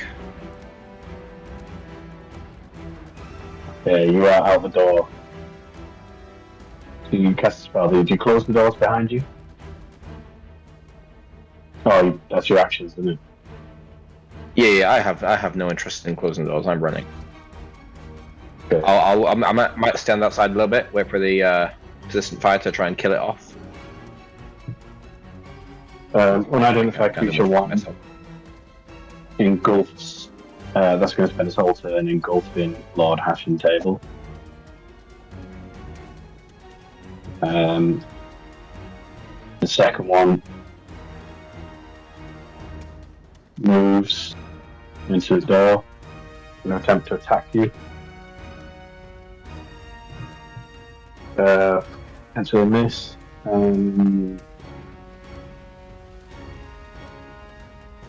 How close did it have to be to you to remain frightened, one guess? 15 feet. Okay. Oh, but you. Oh, yeah, no, you haven't run further than 50 feet away, have you? You've been within 50 feet all the time. I've run further away, but it's moved back into my aura. Yeah. Well, I think Frightened, don't it was start, here, right? so. Because it's end of its turn. Yeah, well, you've moved 20 feet, but you didn't. But You didn't. You were never. Yeah, he was only over 10 feet away from you, so it would never have left the aura. Which means still fighting once, so that is a 21 to hit, Mike. That hits, and as it hits me, I will cast a spell. Blood Vendetta. Oh, nice. Oh, that's how I used that spell in first. Yeah, set will 7 throw. We'll say. DC 20. Ooh,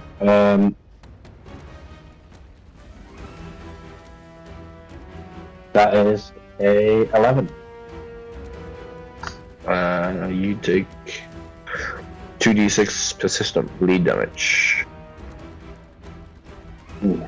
And you have one weakness to piercing and slashing damage. Oh, nice. Okay, so where are we? How much damage I take? You take 7 points of piercing damage. And then it is going to try and engulf you. Oh, please no. Roll a reflex save. Yay! 26. 21. Oh, you rebuff it. And now it has persistent fire, persistent bleed. I like it.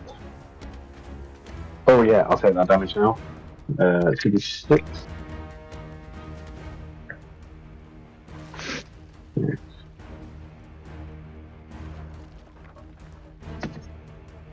Mm. 12 damage. And then 2d4 fire. Oh, I thought that was included in the 2d4. Oh, combined? Okay. Does it recover for either? Yeah. I think the Blood Vendetta is will save again.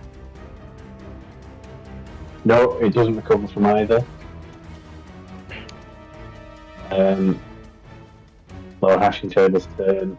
He's going to go to dying. I think it's going to take some time to kill him because he's still got a hero point. But so let me move that thing. The mute. Yep, the mute is going to touch himself.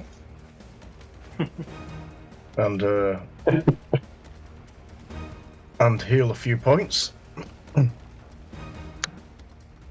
He's going to move up 5 feet. And Yep. I get... So I've touched myself, I get a +2 status bonus to damage rolls for a round. Oh, nice. So, I'm gonna stab at this bastard.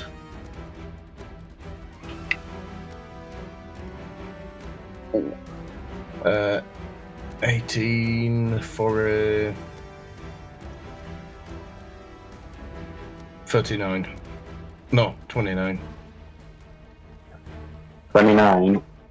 That is Yep. a critical hit. Oh,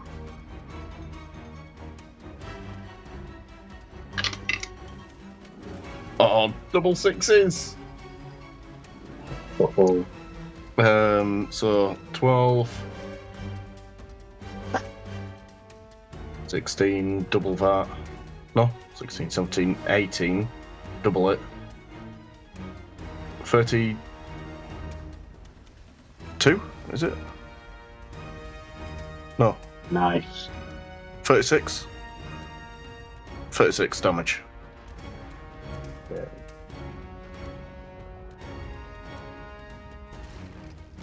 And did you say it gets a Not weakness as well, Mike? You weakness 1 to Oh, piercing yeah. or slashing, yeah. But I'm not sure you need that one. You've done a shit ton of damage.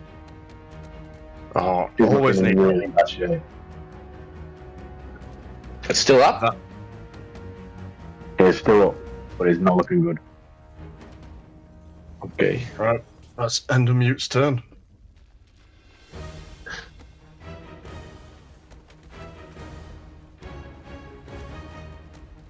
Bertrand? My turn again? Okay, I came fast than I thought. Yeah, since it's still stood next to me, I will try needle that this time. It's already got the fire on.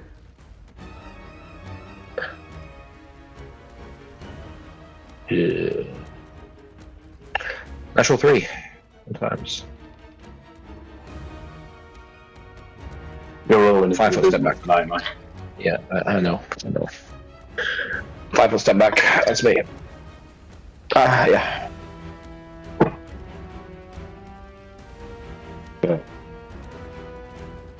Okay, I'm going to leave the unidentified creature one where it is, but I'm going to say that it finally digests Lord Hash's table. Including his magic items? Including his magic items. Oh no, put it on. There is something in the description of these creatures that says sure. Could always Um, go up the creatures for items later. If we survive. yeah. It is going to go. We'll survive.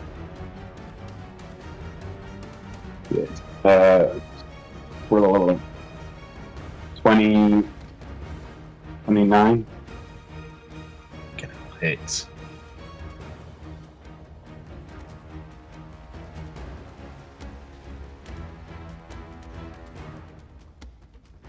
$11 points of damage.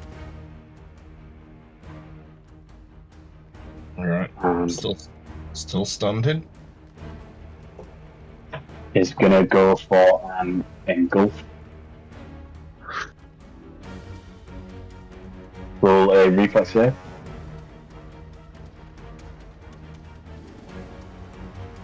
DC 21. Oh, 19. Oh no. Okay, I've got this right for me.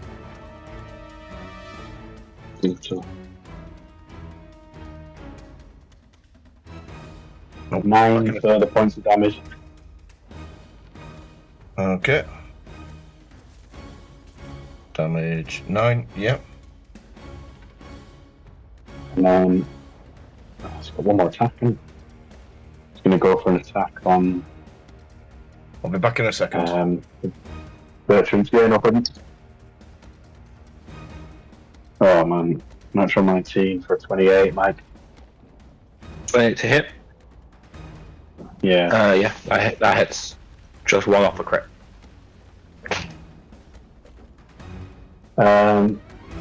8 points of damage. Oh no, sorry, 9 points of damage.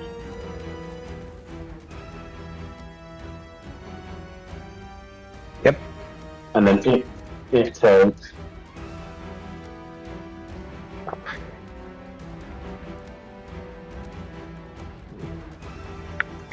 $2d6 bleed, 2d4. 12 points of bleed. And it dies. Bleeding and on fire. Perfect. Let's give time for the mute to crawl out.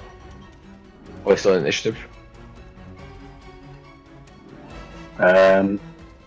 Yeah, he's still in. We'll keep in the ship for now.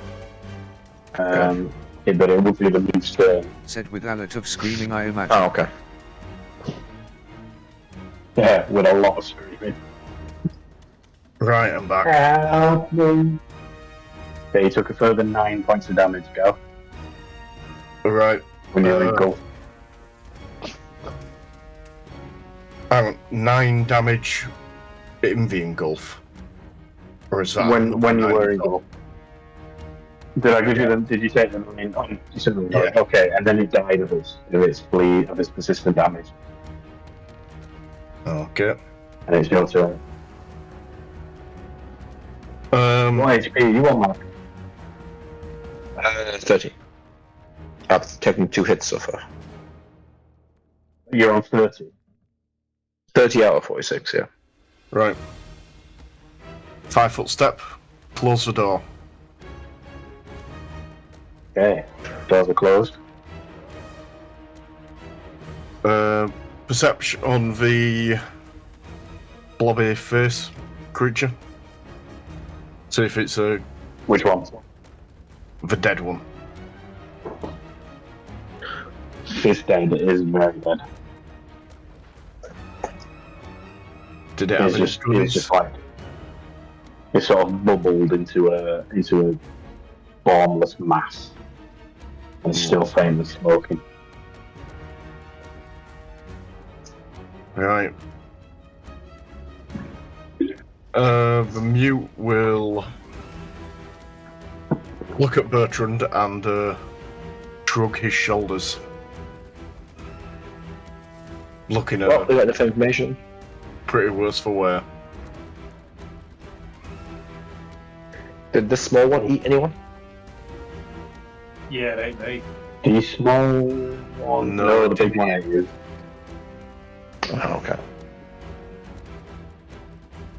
Perhaps it still has the remains of some of the other guards that we try a quick dissection. Yeah, let's do it. Or did you feel did you feel anything in there with you as you crawled your way out? Oh yeah, lots of healing potions, diamonds, also. Oh, wonderful. Wonderful.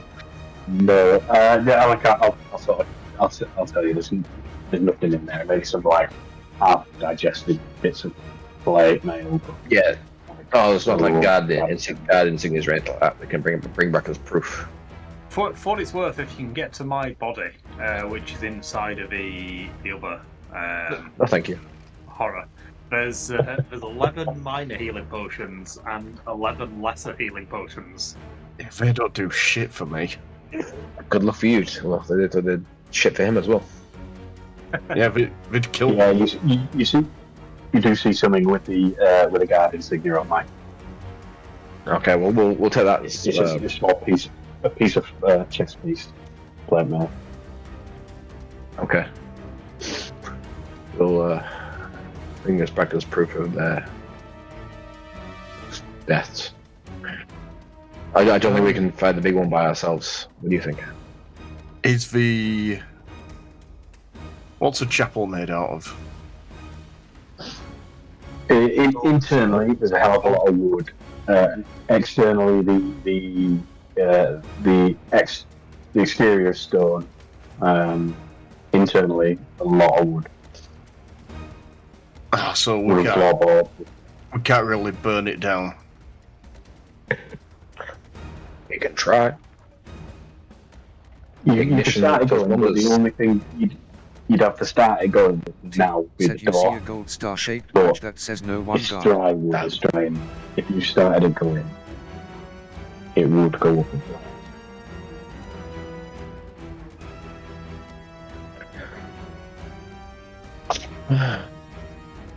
Do we burn it down, or do we go for reinforcements from the guards?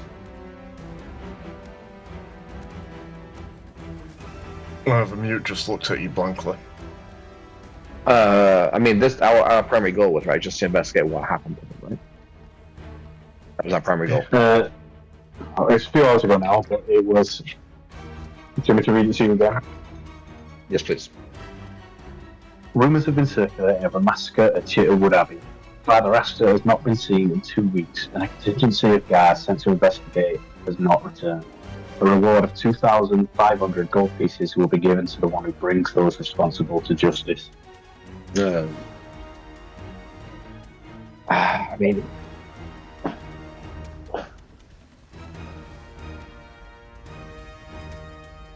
Yeah, Mute will whip out his book, flick past all the brutal drawings of tubers, and he'll draw a blobby-faced creature with fire all around it. I will raise my staff, open the door, and start to cast ignition. Okay. It goes up quickly as well, the wood is dry. And I assume you start running away. We stand back and watch it burn. Just hear this. Yeah, this horrible screaming, this high pitched wailing, and just all these voices going.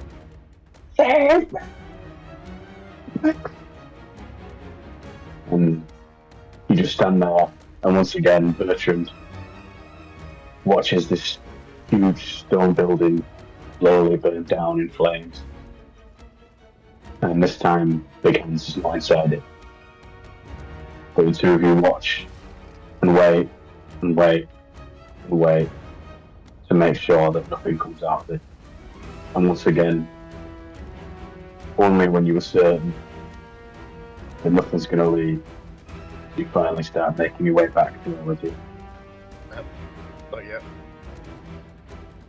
No. You need to go back in and loot some bodies. Would anything Into- survive the inferno? No, once it Wow, burns this out. is an old building. When these things burn, they burn for days. We'll come back in a week then. Yeah, as I say, it's going to be pretty hot in there right now. When I went to Exeter and the Tudor building burnt down, it burned for 6 days. Damn.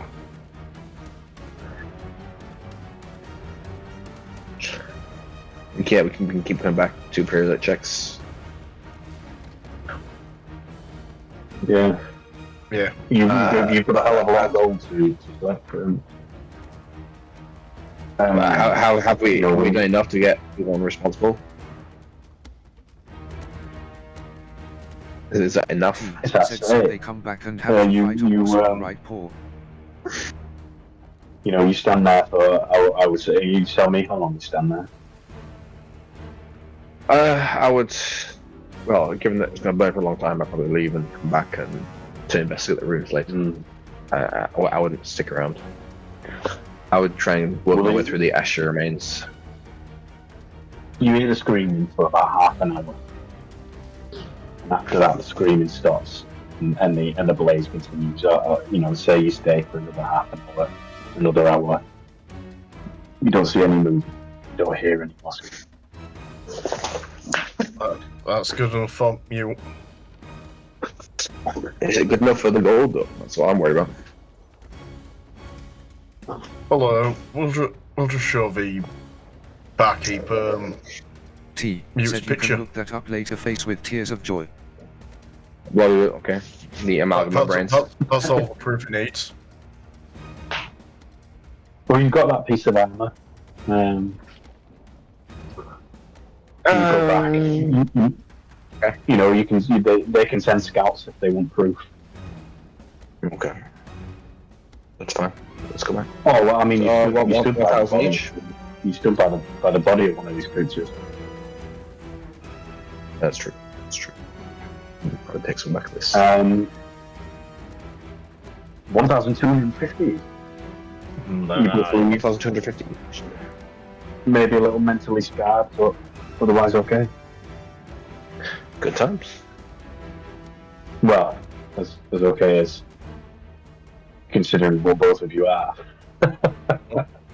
I think Mike missed the reveal, didn't it? Oh, I may have done. I may have been talking to my So Josh slapped Vermute to break him out of confusion, and his hood falls back to show, you know, him looking a bit more gaunt, his head not quite straight, and his neck roughly stitched back together. And he's lathered in formaldehyde. Yeah. You bastard. This is And you would recognise him as well as you would recognise him as Big Hands. You.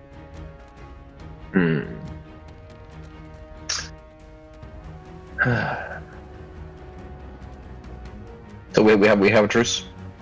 You take your gold, I go more. I take mine. We go separate ways. He'll nod his head at you. I pretend I never saw him. Hey, he's got no issue with you. Yeah, Big Hands. He goes on his way looking for tubers. Looking for an android with a great sword. Wait. If you're the one that's covering all the formaldehyde, that means you're the one that's it's unrelated. It's unrelated. Big Hands is a zombie during his daily preparation. You know when Gav said, "Would I recognise the smell?" Yeah. It's because during his daily prep he has to rub himself in formaldehyde. Like maybe that's part of the zombie archetype. To stop himself from decomposing any further. So what's happened basically? So run down the story. You stop recording. Said brilliant Gav. Is he just there? It's saying he's. Wonder if he's fallen asleep. He's fallen asleep. Yeah, the priest of Shaylin. His interest in the macabre goes beyond, just seeing the beauty in it. When he says he sees the beauty in everything, he really means it. He's like a depraved necrophile, and these people he takes in. Yeah, so he takes these people in off the street, and every now and again one will go missing. But these are the impoverished, they're the downtrodden, they're the homeless, and every now and again when one goes missing, people don't realise.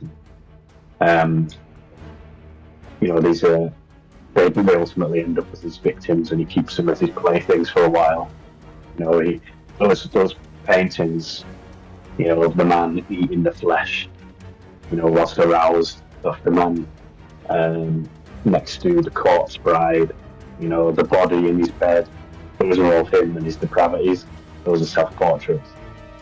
And then what he does when he gets rid of the body, when he's bored of it, or when it's become too decomposed, is he throws him in a pit beneath the altar. And he's been doing this now for the best part of half a century. And the bodies have eventually formed into these gibbering mouths. This is what the creatures do. Enough remains piled up Yeah. to try. Okay. One was an elite, one was a normal. It should have been a severe encounter, but I think your rolls were so bad that the elite one just really just. Yeah, I didn't do much of my spells until half of the combat. Yeah, I was really unlucky. I mean, unless my maths was wrong, and it was extreme, but it should have been severe. No, it's like I was rolling like 2s and 3s, so that's not gonna hit anything. Yeah, rolls, especially when they're also weak to bludgeoning, but nobody had bludgeoning weapons. I did. So but Father... T said actually, I had bludgeoning weapon, but it's nowhere near the same damage. It's one. Oh, so they've got weak. 2d6. T said 4 PCs at LV4. Yeah. What's that weakness? What's that weakness? Weakness 5? Weakness 10? Weakness 5 to bludge. 5 at level 4, Wilson. So what was the deal with the insanity? What are there repercussions from the insanity? Not for you guys, because you guys actually didn't get too bad. I think if anyone had gone beyond Brighton 2, I might have done a long term.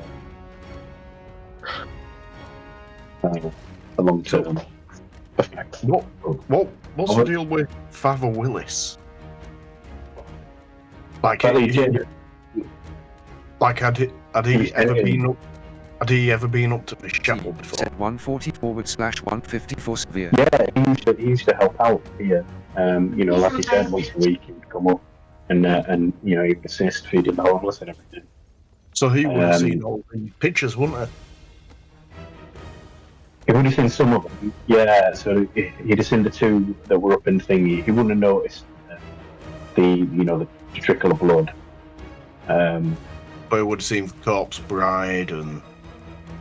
Yeah, but again, It's it's just- just like it wasn't obviously a corpse bride. You know what I mean? Like it was because he paints everything in such a vibrant way.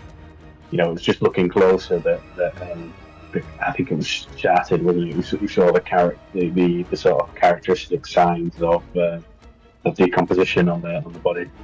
Yeah. What the peasants know good at. Yeah. T. Oh, it was your character, wasn't it, Second Mike, took who it to identified it? 160. Yep, he is a man of culture. Well, he was until he died.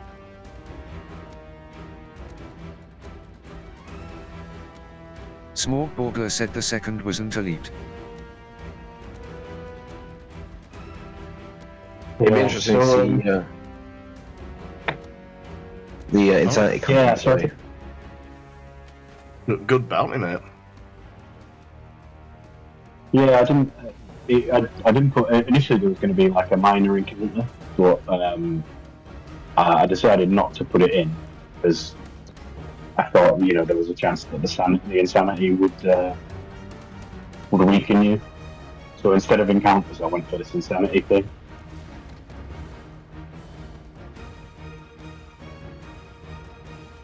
I'm knowing that. Oh, good. Oh, we're glad we did it in 1 second as well. The muted got down to T. 5 said yeah, that would have been HP. extreme.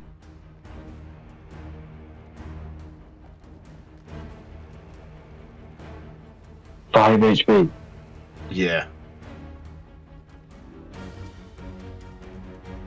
Well, You mean I could have taken him out? yeah. It worked long for this world. Ooh. Well, to be fair, I don't think my character would have actually recognised. So as it wasn't saying it's extreme, but I'm reading here. A party of 5 has an XP budget of 150, and I used 140. So that is severe. T. said no, I'm saying it is just below. No, it's just below severe. Severe is 150. I used 140.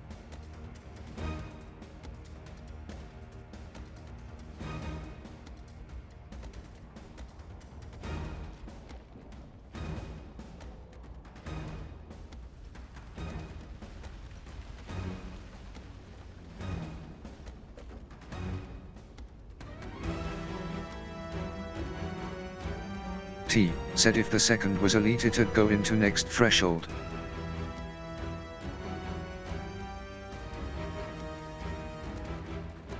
Right, guys, I'm gonna do one. Alright, see you later, mate. See you later. Oh, what you should do as well, leave server open tonight and put the creepiest photo you can. So when Josh wakes up, it just shits him up a bit down in his little cellar. Right, catch you later. Alright. See you then. Thanks for running, Paul. It was good.